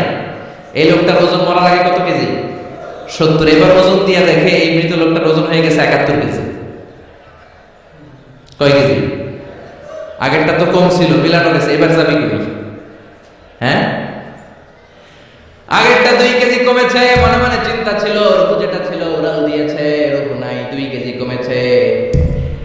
এবার ছিল 70 কেজি, মরার পরে আরো বেড়ে গেছে 1 কেজি। এবার যাবে কই? আল্লাহ বলে কিয়ামত পর্যন্ত বিপি মাপতে পারবা, কিয়ামত পর্যন্ত বুলেট প্রুফের গ্লাসের ভিতরে লাশ ঢুকাতে পারবা, বের করতে পারবা, কিন্তু রুহু খুঁজে বের করতে পারবা না। ঠিক কি না? ইয়াসআলুনাকা আনির রূহি কুলির রূহু মিন আমরি রাব্বি ওয়া মা উতীতুম মিনাল ইলমি ইল্লা কালিলা। নবী লোকেরা আপনার রূহের ব্যাপারে জিজ্ঞেস করে, আপনি সোজা সাপটা লোকদেরকে বলে দেন রূহু হলো আমার আল্লাহর আদেশ মাত্র। আল্লাহর আদেশে দেহে ঢুকে, আল্লাহর আদেশে বের হয়। পৃথিবীর কোনো মানুষ রূহু খুঁজে বের করতে পারবে না। সে বের করতে পারে নাই, কারণ মানুষ মরে গেলে এক একজনের দেহের অবস্থা এক এক রকম। কারো হাতটা টাইট হয়ে যায়, খিচুড়ি দিয়ে দেহের সবকিছু জমাট বেঁধে যায়, ওজন কিছু বেড়ে যায়। আবার কারো দেহটা ফেসফেসে হয়ে যায়, দেহের পেটের ভেতরে যত গ্যাস ছিল এগুলো বের হয়ে দেহটা পাতলা হয়ে যায়। পাতলা হোক আর ভারী হোক, ওইটা মেজারমেন্ট করে রুহু খুঁজে বের করা যায় না। চিল্লায় বলেন ঠিক কিনা? আমরা বললাম আল্লাহ, বুঝলাম আপনি ক্ষমতার মালিক, আপনি রুহুর মালিক, আর কিসের মালিক বলেন? আল্লাহ বললেন আল্লাযী খালাকা সাবআ সামাওয়াতিন তিবাকা মা তারা ফি খালকির রহমানি মিন তাফাউত। ও গোলাম, আকাশের দিকে তাকা, মাথার উপরে তাকা। 7টা স্তরে আকাশটারে 7টা স্তরে বিন্যস্ত করে সাজিয়ে দিয়েছে কে? আবার আল্লাহ বললেন ওয়ালাকাদ যায়্যানাস সামাআদ দুনিয়া বিমাসাবিহা ওয়া জাআলনাহা রুজুমান লিশ-শায়াতিন। আমি এই পৃথিবীর কাছের আকাশটাকে, প্রথম আকাশটাকে চমৎকার চমৎকার তারা দিয়ে সুশোভিত করে দিয়েছি। সুবহানাল্লাহ। এই যে খালি চোখে উপরের দিকে যে আপনারা তাকালে যেটা দেখা যায় এটা কি আকাশ? কথা বলেন না। এটা আকাশ না, এটা মহাশূন্য। এটা কি? জোরে বলেন, এটা কি? স্পেস, ফাদা। এটা মহাশূন্য। আপনি উপরের দিকে তাকালে যেটা দেখেন, এটা প্রথম আকাশের মহাশূন্য। কথা খেয়াল করে বুঝতে হবে। তার অনেক অনেক উপরে প্রথম আকাশ, তারপরে দ্বিতীয় আকাশের মহাশূন্য, তারপরে দ্বিতীয় আকাশ, তারপরে তৃতীয় আকাশের মহাশূন্য, তারপরে তৃতীয় আকাশ, তারপরে চতুর্থ আকাশের মহাশূন্য, তারপরে চতুর্থ আকাশ। এভাবে একটার চেয়ে আরেকটা বড়। কত বড়? বিষ্ণু বললেন, তোমার হাতের আংটিটা খুলে যদি সাহারা মরুভূমির উপরে ছুঁড়ে ফেলে দাও, সাহারা মরুভূমির তুলনায় তোমার হাতের আংটি যত ছোট, আল্লাহর দ্বিতীয় আসমানের তুলনায় আল্লাহর প্রথম আসমানটা ঠিক তত ছোট। সুবহানাল্লাহ। বাড়িতে যে বলেন, একটার চেয়ে আরেকটা বড়। প্রথম আসমানের চেয়ে দ্বিতীয় আসমান বড়, দ্বিতীয় আসমানের চেয়ে তৃতীয় আসমান বড়, ওইটার চেয়ে চতুর্থ, পঞ্চম, ষষ্ঠ, সপ্তম ওইটা বড়, তার উপরে বর্ডার এলাকা সিদরাতুল মুনতাহা বড়, তার চেয়ে বড় হচ্ছে লাউহে মাহফুজ, তার চেয়ে বড় আল্লাহর আরশ, তার চেয়ে বড় আল্লাহর কুরসি, তার উপরে আল্লাহ ৭০,০০০ নূরের পর্দার প্রথম পর্দাটা মহাবিশ্বের সবকিছুর চাইতে বড়। আল্লাহর এই সৃষ্টির তুলনায় কত ক্ষুদ্র আমি, কত তুচ্ছ আমি, কত নগণ্য আমি। এই যে আড়াইবাড়ি দরবার, এটা কোন থানায় পড়েছে? কসবা। কসবা হচ্ছে ব্রাহ্মণবাড়িয়ার একটা থানা, তাই না? ব্রাহ্মণবাড়িয়া হচ্ছে বাংলাদেশের ৬৪টা জেলা একটা জেলা। এরকম ৬৪টা জেলা মিলে সুজলা সুফলা শস্য শ্যামলা ডিজিটাল বাংলাদেশ, ঠিক কিনা? আর এই ডিজিটাল বাংলাদেশ এই পৃথিবীর সবচেয়ে বড় দেশ নাকি? হ্যাঁ, তাহলে ছোট্ট সাইজের একটা দেশ। এই যে পাশের ভারত, এই ভারত বাংলাদেশের চেয়ে ২০-২৫ গুণ বড়। কানাডা প্রায় ১০০ গুণ বড়, রাশিয়া প্রায় ১৫০ গুণ বড়। এরকম ২০০টা দেশ নিয়ে পৃথিবীর ৩০ ভাগ স্থল, বাকি ৭০ ভাগ শুধু হানি আর হানি। বুঝতে পারছেন? ৩০ ভাগ হচ্ছে স্থল, বাকি ৭০ ভাগ জল। এই পুরোটা মিলে আমাদের পৃথিবী। এই পৃথিবী হচ্ছে সৌরজগতের খুব ছোট্ট সাইজের একটা গ্রহ। সৌরজগৎ নিয়ে যাদের কিছু পড়াশোনা আছে তারা জানবেন, এই সৌরজগতের একটা ছোট্ট বালিকণার চেয়েও ছোট সাইজের একটা গ্রহ হচ্ছে পৃথিবী। এই সৌরজগতের যে গ্রহগুলো আছে, এমনও গ্রহ আছে যেগুলো পৃথিবীর চাইতে সাইজে অনেক বড়। বৃহস্পতি নামে একটা গ্রহ আছে, বিশাল বড় সাইজের গ্রহ। যেই সূর্যের আলোকে আমরা বেঁচে আছি, এই সূর্যটা পৃথিবী থেকে ১৩ লক্ষ গুণ বড়। সুবহানাল্লাহ। বাড়িতে যে দেখছেন, বাড়িতে যে বলতে বললে এদিকে বলে ফেলায়, আসতে বলতে বললে চিল্লায় বলে। ডিজিটাল সিস্টেম, সরকার ডিজিটাল, দেশ ডিজিটাল, বক্তা ডিজিটাল, শ্রোতাও ডিজিটাল। আশা করি মাইকটাও ডিজিটাল না? আলহামদুলিল্লাহ, ডিজিটাল হতে হবে। তো এই সূর্যটা পৃথিবী থেকে ১৩ লক্ষ গুণ বড়। কত লক্ষ? Can you imagine, can you guess? এটা কি আপনি কল্পনা করতে পারেন? ১৩ লক্ষ পৃথিবী সূর্যের মধ্যে রাখার জায়গা করে দিয়েছে কে? সূর্য কি পৃথিবী থেকে মাত্র ১৩ গুণ বড়? ১৩০০ গুণ, ১৩,০০০ গুণ, ১৩ লক্ষ গুণ। তার মানে কি সূর্যই মহাবিশ্বের সবচেয়ে বড় গ্রহ, বড় তারা না। ব্যাটেলজিউস নামে একটা তারা আছে, যে সূর্য পৃথিবী থেকে ১৩ লক্ষ গুণ বড়। ওই ব্যাটেলজিউস তারা আবার ওই সূর্যের চেয়ে ৩৩ কোটি গুণ বড়। তার মানে ব্যাটেলজিউস তারাই মহাবিশ্বের সবচেয়ে বড় তারা না। ব্যাটেলজিউসের চেয়ে যে কত বড় তারা আছে তার কোনো ইয়ত্তা নাই। এরকম lakh lakh, million, billion, trillion, zillion, billion, octillion, কত অক্ট্রিলিয়ন তারা যে আমাদের গ্যালাক্সি মিল্কি ওয়েতে আছে, ইউনাইটেড স্টেটস অফ আমেরিকা নাসার বিজ্ঞানীরা আজও হদিস করতে পারে নাই। চিল্লায় কোন আল্লাহু আকবার। সূর্যের পরে পৃথিবীর সবচেয়ে কাছের তারার নাম হচ্ছে প্রক্সিমা সেন্ট্রাই, তারপরে আলফা সেন্ট্রাই এ, আলফা সেন্ট্রাই বি, এটা ক্যারিনা, ব্যাটেলজিউস, একটার চেয়ে আরেকটা বড়। আসেন এই শীতের রাতে আমরা সূর্যের পরে পৃথিবীর সবচেয়ে কাছের যে তারা প্রক্সিমা সেন্ট্রাই, এই শীতকালে একটা পিকনিক করে আসি ওখান থেকে। প্রক্সিমা সেন্ট্রাইতে আমরা পিকনিক করতে যাবেন?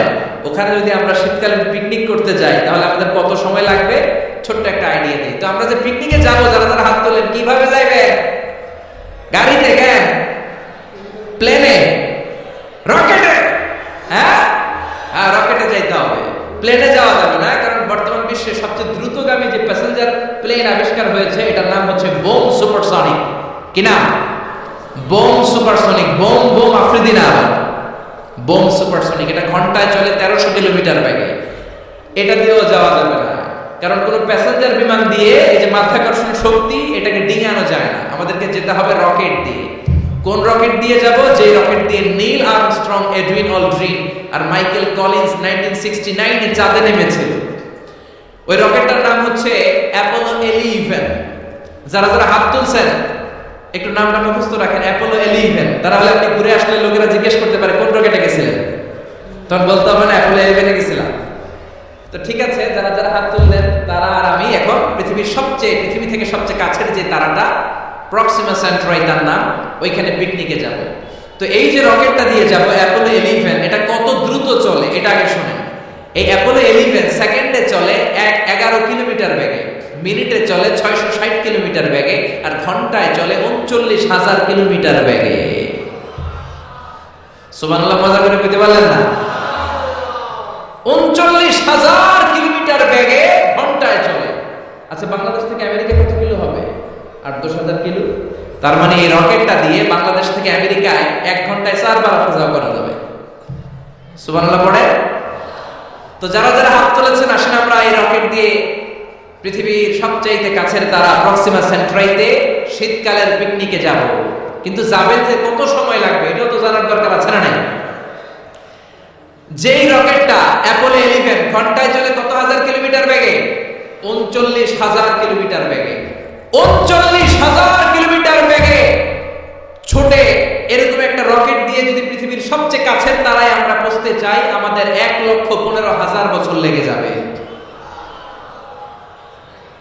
কেন ইমাজিন? আপনি কল্পনা করতে পারেন যে রকেটটা ঘন্টায় ছুটবে আপনাকে নিয়ে 39,000 কিলোমিটার বেগে, ওই রকেটটা দিয়ে পৃথিবীর সবচেয়ে কাছের যে তারাটা ওইটাতে পৌঁছতে আমাদের 1,15,000 বছর লেগে যাবে। তার মানে আল্লাহ যদি বলে যা আসারি কি আর করবি, তোর যখন এত শখ হয়েছে, যারা যারা হাত তুলছে তোরে আর ওদেরকে আমি 1,15,000 বছর হায়াত দিয়ে দিলাম। তা আমরা যদি যাইতে শুরু করি, বাকি যারা হাত তোলে নাই এরা মরে ভূত হয়ে যাবে। শুধু এরা না, এদের নাতিপুতিও মরে শেষ, আমাদের নাতিপুতিও শেষ। সবাই মরতে মরতে মরতে মরতে 6,000 প্রজন্ম, 6,000 জেনারেশন যখন মরে ভূত হয়ে যাবে, তখন আমাদের ওই তারার মধ্যে নামার সময় হবে। সুবহানাল্লাহ কইবেন না? গ্রিক সভ্যতার সময়কালে গ্রিকদের একটা সভ্যতা আছে, নাম শুনছেন না? গ্রিক সভ্যতা, মিশরীয় সভ্যতা, মেসোপটেমিয়াম সভ্যতা, ইনকা সভ্যতা, মহেঞ্জোদারো সভ্যতা, চিচেন ইৎজা সভ্যতা। তো এই যে গ্রিক সভ্যতার সময়কালে কেউ যদি এই প্রক্সিমা সেন্ট্রাইতে এই রকেটটা দিয়ে যাওয়া শুরু করতো, তাহলে 2018 সালে তাদের পুরো সফরের মাত্র 4% কমপ্লিট হতো। 96% ট্যুর তখনও বাকি থেকে যেত। চিল্লায় পড়েন আল্লাহু আকবার। ওই আল্লাহ ডেকে বললেন, গোলাম ওয়ালাকাদ যায়্যানাস সামাআদ দুনিয়া বিমাসাবিহা ওয়া জাআলনাহা রুজুমান লিশ-শায়াতিন। এরকম বিশাল বিশাল তারকারাজি দিয়ে, তারা দিয়ে প্রথম আকাশটাকে আমি আল্লাহ সুশোভিত করে দিয়েছি। পড়েন সুবহানাল্লাহ। তো এরকম তারা কি মহাশূন্যে শুধু একটা আছে? কত হাজার আছে কেউ জানে না। চিল্লায় বলেন ঠিক কিনা? সূরাতুল মুলক অনেক লম্বা, তো আমি হাইলাইটেড জায়গাগুলো নিয়ে আপনাদের সাথে কথা বলি। এরপরে রব্বুল আলামিন প্রথম রূপের শেষের দিকে বললেন, ওয়া আসিররু কাওলাকুম আও ইজহারু বিহি ইন্নাহু আলিমুম বিযাতিস সুদূর। ও গোলাম, তোমরা আস্তে কোনো কথা বলো, প্রকাশ্যে বলো কিংবা গোপনে বলো, কেউ শোনে না, শোনে কে? চিল্লায় বলেন, কেউ যেটা দেখে না দেখে কে? কেউ যেটা শোনে না শোনে কে? দুনিয়ার সবার চোখ আপনি ফাঁকি দিতে পারবেন, আমার আল্লাহর চোখ ফাঁকি দেয়া যাবে নাকি? আচ্ছা বলেন তো, পুলিশের চোখ ফাঁকি দেয়া যায় কি যায় না? র্যাবের চোখ, বিমানবন্দরে কাস্টমস অফিসারের চোখ, দুর্নীতি দমন কমিশনের অফিসারের চোখ, পরীক্ষার হলে ম্যাজিস্ট্রেটের চোখ, কিন্তু আমার আল্লাহর চোখ ফাঁকি দেয়া যায়? আপনি রাত্রিবেলা দরজা বন্ধ করে, জানলা আটকে দিয়ে, বাতি বন্ধ করে পাপ করেছেন, অন্যায় করেছেন, কেউ দেখে নাই, দেখেছে কে? এরপরে আল্লাহ বললেন, আওয়ালাম ইয়ারাউ ইলা তাইরি ফাওকাহুম সাফাতিন ওয়া ইয়াহবিদনা মা ইউমসিকুহুন্না ইল্লার রাহমান ইন্নাহু বিকুল্লি শাইইন বাসীর। আল্লাহ ডেকে বললেন, গোলাম ওরা কি পাখির দিকে তাকায় না? আওয়ালাম ইয়ারাউ ইলা তাইরি, ওরা কি পাখির দিকে নজর করে না? ফাওকাহুম যেই পাখিগুলো ওদের মাথার উপর দিয়ে উড়ে বেড়ায়, যেই পাখিগুলো ওদের মাথার উপরে ডানাগুলো মেলে দেয়, আবার ডানাগুলো ছাপতে জমিনের মধ্যে নেমে আসে, ওরা কি পাখির দিকে তাকায় না? কেউ যদি পাখি নিয়ে গবেষণা করে সে নাস্তিক হতে পারে। আপনি যদি পাখি নিয়ে রিসার্চ করেন আপনি নাস্তিক হতে পারবেন না। এজন্য আল্লাহ তাআলা পবিত্র আল কোরআন আল কারীমের অনেক জায়গায় পাখির কথা বললেন, পাখি দিয়ে আল্লাহ দৃষ্টান্ত দিলেন। সুলাইমান আলাইহিস সালামকে আল্লাহ তাআলা একটা স্পেশাল পাখি দিলেন, ওটার নাম হচ্ছে হুদহুদ। 1000 মিটার উপর থেকেও তার এই পাখির চোখে মেগাপিক্সেল এত বেশি ছিল, জমিনের দিকে নজর করে জমিনের কত ফুট নিচে মিষ্টি পানি আছে এই পানির সন্ধান সে সুলাইমান নবীকে দিয়ে দিত। সুবহানাল্লাহ পড়ে। কত কিসিমের, কত ধরনের, কত রং বেরঙের পাখি যে আল্লাহ পৃথিবীতে বানিয়েছেন তার কোনো ইয়ত্তা নেই। হামিং বার্ড নামে একটা পাখি আছে, নর্থ আমেরিকাতে পাওয়া যায়, পৃথিবীর সবচেয়ে ছোট্ট সাইজের পাখি। এটা যখন প্রাপ্ত বয়সে পৌঁছে এই পাখিটার সাইজ হয় মাত্র 3 ইঞ্চি। কয় ইঞ্চি? পৃথিবীর সব পাখি সামনের দিকে উড়ে, আর এই হামিং বার্ড সামনেও যেমনি উড়ে পিছনের দিকে উড়তে পারে। সুবহানাল্লাহ কইলেন না? এই পাখিটা প্রতি সেকেন্ডে তার পাখা ঝাপটায় 80 বার। কয়বার? আমি আপনি আমাদের হাতগুলো 1 সেকেন্ডে ঝাপটাতে পারবো কয়বার? 4 বার, সবচেয়ে বেশি হলে 5 বার। আর এই পাখিটা প্রতি সেকেন্ডে তার ডানা ঝাপটায় 80 বার। চিল্লায় সুবহানাল্লাহ। আলপিন সুইফট নামে একটা পাখি আছে, সাউথ ইউরোপের আল্পস পর্বতমালার পাশে এই পাখিগুলো পাওয়া যায়। গোটা বিশ্বে এটাকে সুইফট বার্ড বলে, সুইফট বার্ড। এই সুইফট বার্ড একবার শূন্যে উড়াল দেওয়া শুরু করলে 8 মাস উড়ন্ত অবস্থায় থাকতে পারে। আবার কোনো প্রয়োজনে পৃথিবীতে নেমে আসে, আবার উড়াল দিলে আবার 8 মাস, আবার নেমে আসে, আবার উড়াল দিলে আবার 8 মাস। সুবহানাল্লাহ পড়েন। হোমাবার্ড নামে একটা পাখি আছে, যে পাখিটা উড়ন্ত অবস্থায় ডিম পেড়ে দেয়, আর ওই ডিম জমিনে পড়ার আগেই উড়ন্ত অবস্থায় শূন্যে থাকতে ওই ডিম ফুটে বাচ্চা বেরোয়, ওই বাচ্চাও আবার শূন্যে উঠতে শুরু করে দেয়। এজন্য রব্বুল আলামিন বলেন, আওয়ালাম ইয়ারাউ ইলাত তাইরি ফাওকাহুম সাফাতিন ওয়া ইয়াকবিদ মা ইউমসিকুহুন্না ইল্লার রাহমান ইন্নাহু বিকুল্লি শাইইন বাসীর।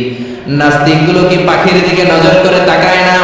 কেমন করে তাদের উপর দিয়ে পাখাগুলো মেলে দিয়ে তারা উড়ে বেড়ায়।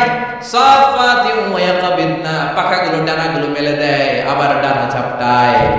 এই পাখিগুলোকে শূন্যে কেউ ধরে রাখে নাই, ধরে রেখেছে একজন, তিনি হলেন আমার আল্লাহ। তিনি কে? এই যে পাখিগুলো শূন্যে উড়ন্ত অবস্থায় থাকতে পারে, ওদেরকে শূন্যে উড়ন্ত অবস্থায় রাখলো কে? জোরে বলেন কে? ছোট্ট হাঁসের বাচ্চা পৃথিবীতে আসার সাথে সাথে কেমন করে পানিতে সাঁতার কাটে? কে হাঁসের বাচ্চারা শিখালো যে তোর ডানা ঝাপটাতে হবে, পা নাড়াতে হবে? শিখালো কে? গাভীর পেট থেকে বাছুর বের হয়ে গাভীর গোলানের মধ্যে ঢু মারে, কে ওরে শিখালো ওই জায়গায় ঢু দে, ওখানে ঢু মারলে তোর রিজিক বের হবে? কে শিখালো? সুবহানাল্লাহ কইতে মন চায় না? এজন্য আল্লাহ বললেন, ওরা কি পাখির দিকে তাকায় না? পাখির দিকে তাকালে তো পৃথিবীর কোনো মানুষ নাস্তিক থাকতে পারে না। পাখিকে আরবিতে কি বলে বলেন তো দেখি? হ্যাঁ, কি? তয়ের। হ্যাঁ, তয়ের। আর বিমানকে আরবিতে কি বলে কে জানে? তয়ের, তয়েরা, দয়ের একই জিনিস। বিমান আরবিও যা, পাখি আরবিও তা। Birds and aeroplane maintain the same flying mechanism while flying. পাখি আর বিমান যখন আকাশে উড়ে একই সিস্টেমে উড়ে। এজন্য এই পাখির উপর রিসার্চ করে বিমান আবিষ্কার হয়েছে। সুবহানাল্লাহ পড়ে। কিন্তু আফসোসের বিষয় হচ্ছে আমরা বানাতে পারি না, এটা বানিয়েছে ইহুদিরা। উইলভার রাইট অর হুইল রাইট, দুই ভাই মিলে বিমান বানিয়েছে 1903 সালে। ইউনাইটেড স্টেটস অফ আমেরিকার নাগরিক, এই দুই ভাই মিলে তারা বিমান বানিয়ে ফেললো। আমরা বানাতে পারি না। আমরা আছি মদ আর নারী নিয়ে, আমরা আছি হিন্দি সিনেমা নিয়ে, আমরা আছি মারামারি নিয়ে, আমরা আছি কাফের ফতুয়া দেয়া নিয়ে, আমরা আছি তর্কাতর্কি নিয়ে, জি বাংলা নিয়ে, স্টার জলসা নিয়ে, কিরণমালা নিয়ে। চিল্লায় বলেন ঠিক কিনা? স্টার জলসা হায়ারে জি বাংলা নষ্ট করলো হই আমার সোনার বাংলা। স্টার জলসা হায়ারে জি বাংলা নষ্ট করলো হই আমার সোনার বাংলা। ঠিক কিনা? কেমন করে পরকিয়া করতে হবে, শাশুড়ি বউয়ের মধ্যে কেমন করে কুটনামি লাগাতে হবে, এগুলো ট্রেনিং জি বাংলা, স্টার জলসা, হিন্দি সিনেমার ভেতরে আছে না নাই? আমরা এগুলো নিয়ে ব্যস্ত, কাফের ফতোয়া নিয়ে ব্যস্ত। কথায় কথায় আমাদের মুখ দিয়ে বেরোয় তুই কাফের, তুই 3 কারণে কাফের, তুই 5 কারণে কাফের, তুই 6 কারণে কাফের। এই কাফের বললে এই কাফেরকে যেখানে কবর দেয়া হবে ওই কবরের উপর যে ঘাস উঠবে, ওই ঘাস যে গাভী খাবে, ওই গাভীর দুধ যে খাবে ওইটাও কাফের। এরকম ফতোয়া আছে না নাই? তো আমরা এই ফতোয়াবাজি নিয়ে ব্যস্ত। উইলবার রাইট আর অরভিল রাইট কোরআনের এই আয়াতের উপর রিসার্চ করে, গবেষণা করে এরা দুইজন বিমান বানিয়ে ফেললেন। এই দুই ভাই পাহাড়ের মধ্যে শুয়ে কত পাখি যে দেখেছে, কত পাখির ছবি যে এঁকেছে, কত পাখির মোশন এন্ড মুভমেন্ট নিয়ে তারা গবেষণা করেছে। করতে করতে করতে এই দুই ভাই বিমান বানিয়ে ফেলেছে। তবে এখনকার মতো এত উন্নত বিমান নয়, ছোট্টখাট্ট বিমান, একটু উড়ে আবার ধপাস করে জমিনে পড়ে, একটু উড়ে আবার ধপাস করে জমিনে পড়ে। সর্বপ্রথম ফ্রান্সের এক শহর থেকে আরেক শহরে, পৃথিবীর প্রথম প্যাসেঞ্জার বিমান এক শহর থেকে আরেক শহরে ল্যান্ড করেছে। এই তো মানুষের স্বপ্ন বাস্তবায়িত হয়ে গিয়েছে। এতদিন মানুষ শুধু দেখতো হায় রে পাখি উড়ে, আমরা উঠতে পারি না। এখন পাখির চেয়ে আরো দ্রুত বেগে আমরা উড়ি, ঠিক কিনা? এই যে আপনারা হজে যান, কিভাবে যান? প্লেনে যান। প্লেনে যান তো বুঝলাম, উড়ে উড়ে যান না? পাখি আর কত দ্রুত উড়ে, পাখির চেয়ে দ্রুত বেগে আমরা উঠতে পারি, চিল্লায় বলেন ঠিক কিনা? এই বিমান আবিষ্কার হওয়ার আগ পর্যন্ত পৃথিবীর সব দেশের ছিল শুধু সেনাবাহিনী আর নৌবাহিনী। বিমান আবিষ্কারের পর শুরু হয়ে গেল বিমান বাহিনী। এখন সব স্বাধীন দেশের বিমান বাহিনী আছে না নাই?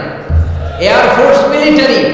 এখন মানুষ ড্রোন হামলা করে, মিসাইল হামলা করে, ব্যালিস্টিক ক্ষেপণাস্ত্র দিয়ে হামলা করে। United States of America Little Boy and Fat Man নামে দুইটা পারমাণবিক বোমা দিয়ে জাপানের হিরোশিমা নাগাসাকিকে ধ্বংস করে মেসাকার করে দিয়েছে। এমন ভাবে ধ্বংস করেছে, তারপরে কয়েক প্রজন্ম যারাই জন্ম নিত জাপানের হিরোশিমা নাগাসাকিতে বিকলাঙ্গ হয়ে জন্মাতো, হয় হাত নাই, নয় পা নাই, নয় চোখ নাই, নয় ঠ্যাং নাই, চিল্লায় বলেন ঠিক কিনা? এজন্য আল্লাহ বললেন গোলাম আওয়ালাম ইয়ারু ইলা তাইরি ফাওকাহুম সাফাতিন ওয়া ইয়াকবিদ মা ইউমসিকুহুন্না ইল্লার রাহমান ইন্নাহু বিকুল্লি শাইইন বাসীর। এই পৃথিবীর স্বঘোষিত নাস্তিকগুলা কি পাখির দিকে নজর করে তাকায় না? পাখি নিয়ে কোন নাস্তিক যদি গবেষণা করে, ওই নাস্তিক আর নাস্তিক থাকতে পারে না, ওরে নাস্তিক থেকে আস্তিক বানায় দিবে কে? এরপর আল্লাহ বললেন আম্মান হাযাল্লাযী ইয়ারযুকুকুম ইন আমসাকা রিজকাহু বাল্লাজু ফি উতুওয়িন ওয়া নুফুর। আল্লাহ বললেন ও গোলাম, আমি আল্লাহ রিজিক দেই। আমি আল্লাহ যদি তোদের রিজিক বন্ধ করে দেই, কে আছে তোদের রিজিক দিতে পারে? রিজিক দেওয়ার মালিক কে? পৃথিবীতে যত খাবার আছে সব খাবারগুলো যদি নষ্ট হয়ে যায়, আমাদেরকে খাবার দিবে কে? ঘুম থেকে উঠে দেখলেন কোথাও কোনো খাবার নাই, বাজারে ফলমূল নাই, বিস্কুট নাই, আলু নাই, সিঙ্গারা নাই, কিচ্ছু নাই, ক্ষেতের মধ্যে কোনো ফসল নাই, গাছের মধ্যে ফুল ফল কিচ্ছু নাই। এরকম যখন অবস্থা হয়ে যাবে, আল্লাহ যদি রিজিকগুলো দেয়া বন্ধ করে দেয়, আপনাদেরকে রিজিক দিবে কে? খাদ্য দিবে কে? নাকি আপনাদের খাদ্যমন্ত্রী? আপনাদের খাদ্যমন্ত্রীও রিজিক দিতে পারবে না, প্রধানমন্ত্রী? জোরে বলে। এজন্য আল্লাহ বললেন আমা মিন দাব্বাতিন ফিল আরদি ইল্লা আলাল্লাহি রিজকুহা। এই জমিনের মধ্যে যত ধরনের প্রাণী আছে, মাছ আছে, পশু আছে, সব প্রাণীগুলোকে, মানুষগুলোকে রিজিক দেয় কে? তিমি মাছগুলো সকালবেলা সাগরের এই মাথা থেকে ওই মাথা যায় খালি পেটে, বিকেলবেলা পেট ভর্তি করে তিমি মাছটারে ফিরায় দেয় কে? বাবুই পাখি সকালবেলা বাসা থেকে খালি পেটে বের হয়ে যায়, বাবুই পাখির পেট ভর্তি করে বিকেল বেলায় বাসায় ফিরিয়ে দেয় কে? রিকশাওয়ালা সকালবেলা আল্লাহর নাম নিয়ে খালি পকেটে রিকশা নিয়ে বের হয়ে যায়, বিকেল বেলা রিকশাওয়ালার পকেট ভর্তি করে রিকশাওয়ালাকে বাড়িতে ফিরায় দেয় কে? এজন্য রিজিক দেওয়ার মালিক একজন, তিনি কে? চিল্লায় বলেন না, তিনি কে? আল্লাহ ছাড়া কেউ রিজিকের ব্যবস্থা করতে পারে না। সাইয়েদনা সুলাইমান আলাইহিস সালাম ছিলেন গোটা বিশ্বের বাদশা। 4 জন বাদশা যারা গোটা বিশ্বকে শাসন করেছে। এই 4 জনের 2 জন হচ্ছে মুমিন, 2 জন কাফের। কাফেরের একজন হচ্ছে নমরুদ, আরেকজন হচ্ছে বখতানাসর। এই বখতানাসরকে ইংরেজিতে বলে Nebuchadnezzar the second. He was the constructor of the hanging garden of Babylon. ব্যাবিলনের শূন্য উদ্যানের নির্মাতা। এই 2 জন কাফের শাসক গোটা বিশ্বের বাদশা ছিল। আর মুমিন ছিল দুইজন, একজন সাইয়েদনা সুলাইমান আলাইহিস সালাম, আর একজন হচ্ছে যুলকারনাইন। সুবহানাল্লাহ। তো সুলাইমান আলাইহিস সালাম আল্লাহর জলিল কদর পয়গম্বর। আল্লাহ বললেন, আল্লাহ তুমি আমার গোটা বিশ্বের বাদশা বানালা, আমি চাই একদিন আমি গোটা বিশ্বের সব মানুষ, প্রাণী আর মাছগুলোকে লাঞ্চ খাওয়াবো। লাঞ্চ কি খাওয়াবো? লাঞ্চ বুঝেন তো আপনারা? লাঞ্চ মানে কি? দুপুরের খাবার। আচ্ছা, তো সাইয়েদনা সুলাইমান আলাইহিস সালাম ইচ্ছা পোষণ করলেন, আল্লাহ এই বর্ণনাটা মিনাল ইসরাঈলিয়া, ইসরায়েলি বর্ণনা, কিন্তু বর্ণনা করা যাবে, সমস্যা নাই। ওয়া হাদিসু আন বানি ইসরাঈলা ওয়ালা হারাজ, সমস্যা নাই। এটা আমাদের কোরআন বা হাদিসের কোনো আয়াতের সাথে কন্ট্রাডিক্ট করে না, এজন্য বর্ণনা করা যায়।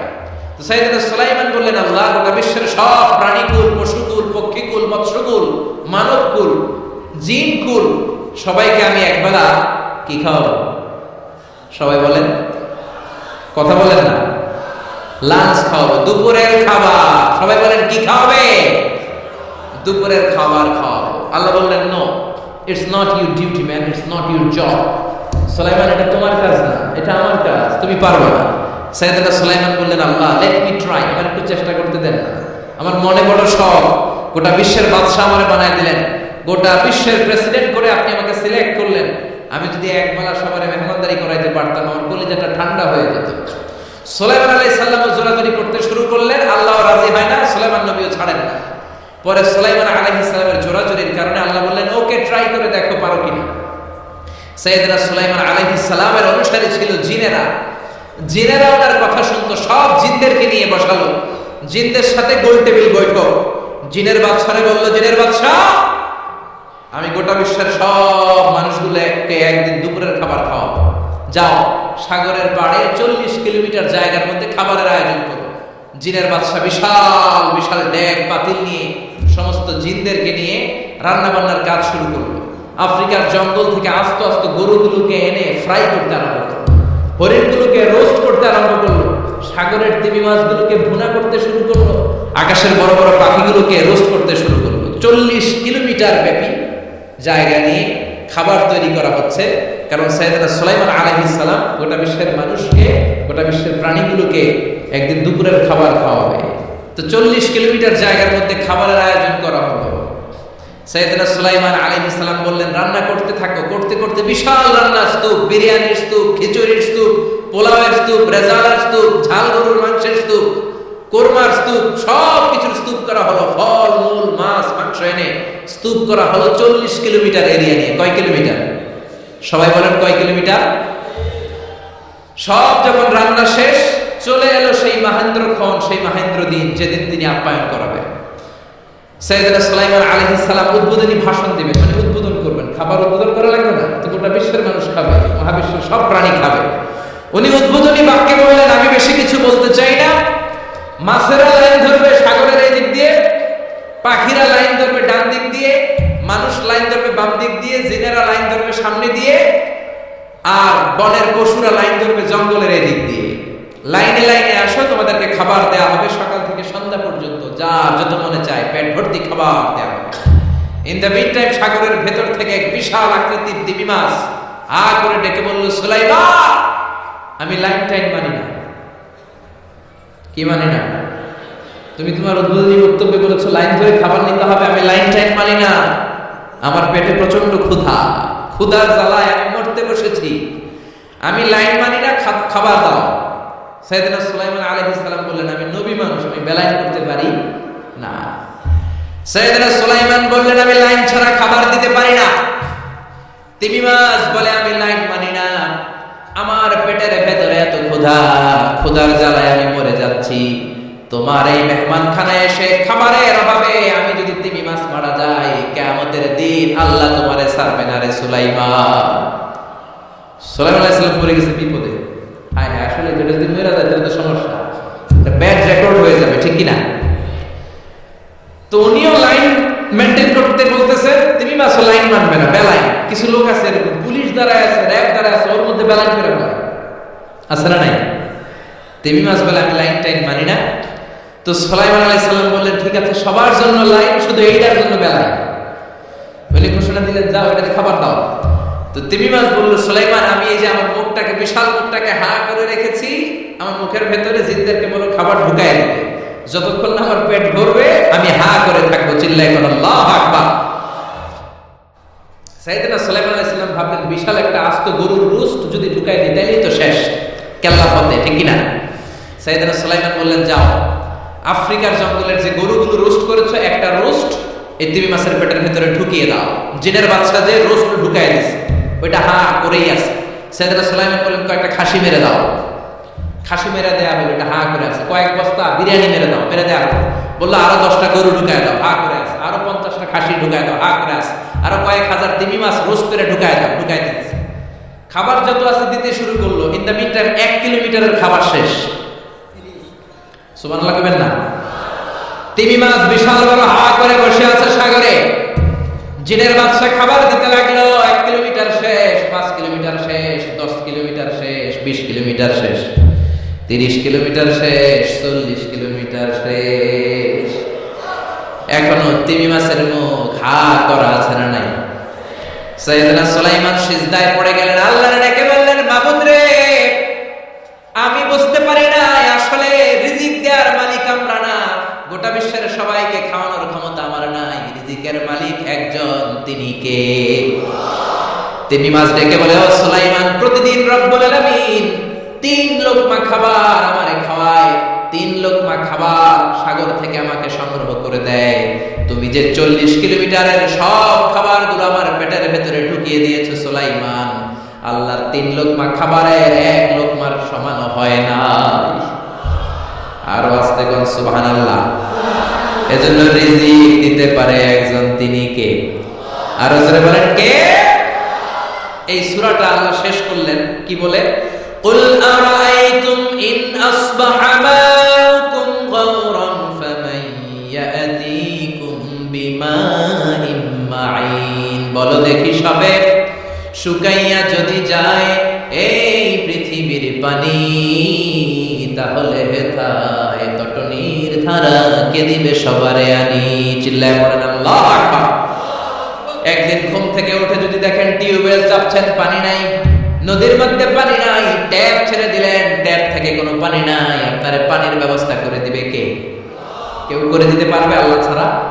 একটু কল্পনা করেন না, আগামীকালের সকালটা ঘুম থেকে উঠলেন, মুখ ধুবেন, টয়লেট করবেন, ফ্রেশ হবেন, ট্যাপে পানি, টিউবওয়েলে পানি নাই, বাজারে মিনারেল ওয়াটার নাই, কোথাও পানি নাই, কি করবেন? পানি দেওয়ার মতো কেউ আছে? জোরে বলেন। এজন্য পানির মালিক কে? জোরে বলেন। এই পানি দিয়ে আল্লাহ আবার শাস্তিও দেয়। পানির অপর নাম যেমনি জীবন, আবার পানির অপর নাম হচ্ছে মরণ। চিল্লায় বলেন ঠিক কিনা? সাইয়েদনা নূহ আলাইহিস সালামের উম্মতকে এই পানি দিয়ে, প্লাবন দিয়ে আল্লাহ শেষ করে দিয়েছেন। চিল্লায় বলেন ঠিক কিনা? এজন্য পানির মালিক আল্লাহ। পানি চাইতে হবে শুধুমাত্র কেবলমাত্র একজনের কাছে, তিনি কে? নাকি বৈশাখীর কাছে যাবেন? নাকি ইন্দ্রদেবের কাছে যাবেন? হিন্দুরা পানি চায় ইন্দ্রদেবের কাছে, কার কাছে? আর আমরা চাই বৈশাখীর কাছে। বৈশাখী মেঘের কাছে জল চেয়ে তুমি কাঁদবে, আমি চাই না তুমি কাঁদবে, আমি চাই না। এরকম আছে না নাই? বৈশাখী তোমার পানি দিতে পারে না, ইন্দ্রদেব পানি দিতে পারে না, কোন সরকার বাহাদুর পানি দিতে পারে না। পানি দিতে পারে একজন, তিনি কে?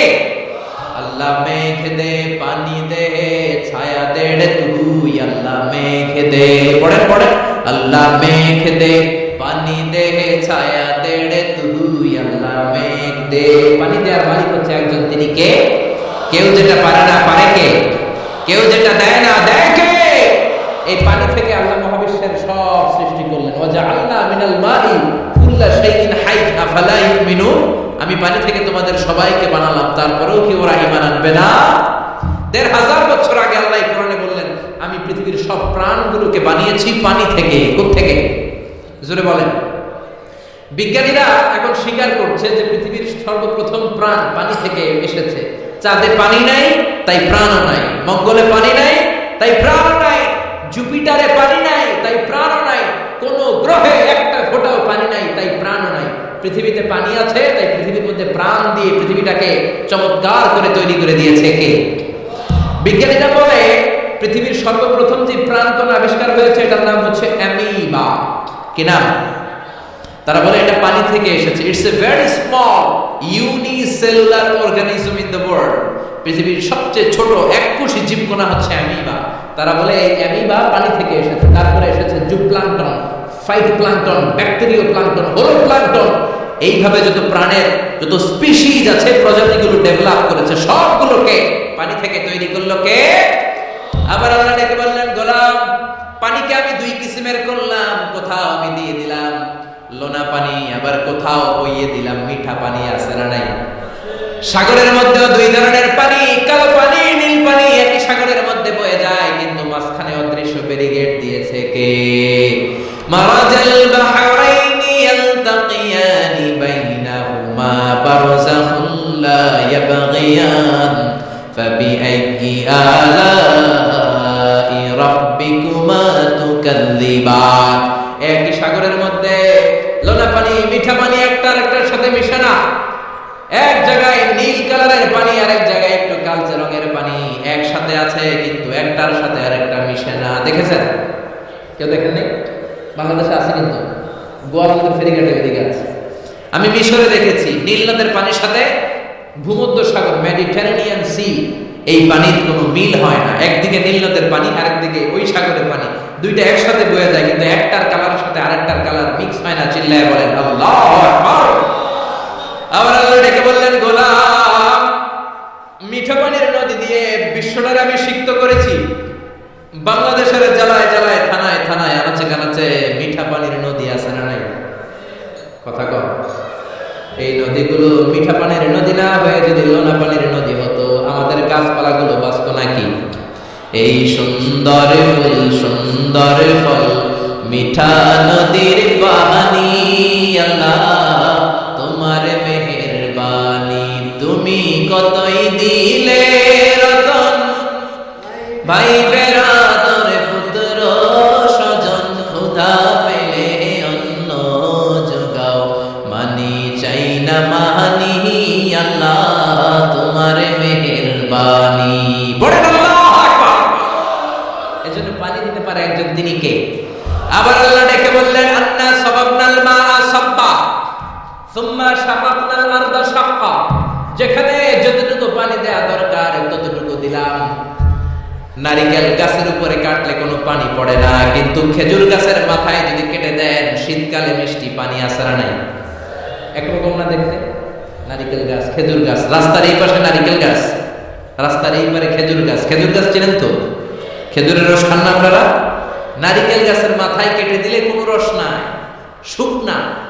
আর খেজুর গাছের মাথায় যদি আপনি কেটে দিয়ে একটা ঘটি দিয়ে দেন, সকালে মিষ্টি রসের ব্যবস্থা করে দেয় কে? আবার আখের ভিতরে মিষ্টি রস দিলেন আখ। আখ বলেন নাকি গ্যান্ডারি বলেন? কুইশা, হ্যাঁ কুইশা আর গ্যান্ডারি যেটাই বলেন। এই গ্যান্ডারি দেখতে যেমন বাঁশের চিকন কচি কঞ্চিগুলো একরকম, ঠিক কিনা? এই গ্যান্ডারি, এই ইক্ষু মিলে ঈশ্বর দিতে আছে বাংলাদেশ।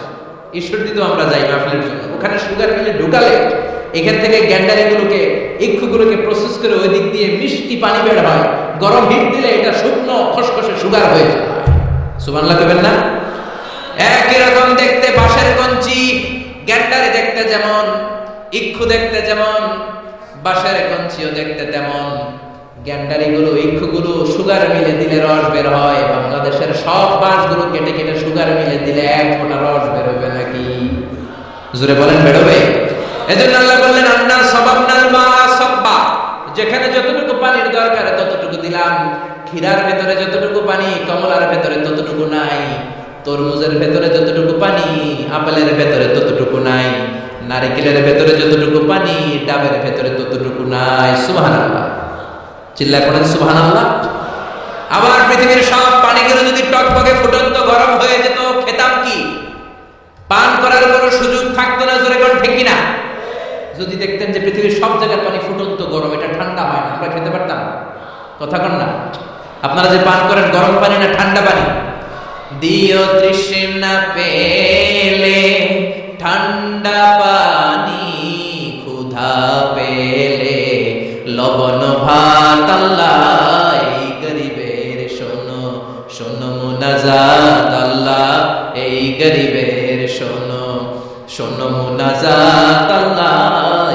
দিবে। পড়েন না আমিন, আরে জোরে বলেন আমিন। এজন্য পানি দেওয়ার মালিক একজন, তিনি কে? রিজিক দেওয়ার মালিক একজন, তিনি কে? সকল ক্ষমতার মালিক একজন, তিনি কে? এজন্য চাইতে হবে কার কাছে? জিকির করবেন কার? সেজদা দিবেন কারে? আরো জোরে বলেন কাকে? এটাই হচ্ছে সূরাতুল মুলকের শিক্ষা। দ্য সেন্ট্রাল থিম অফ সূরাতুল মুলক, দ্য সাবজেক্ট ম্যাটার অফ সূরাতুল মুলক। সূরাতুল মুলকের কেন্দ্রীয় আলোচ্য বিষয় হচ্ছে আমাদের কোনো ক্ষমতা নাই, আমরা নকল ক্ষমতার মালিক, আসল ক্ষমতার মালিক একজন, তিনি কে?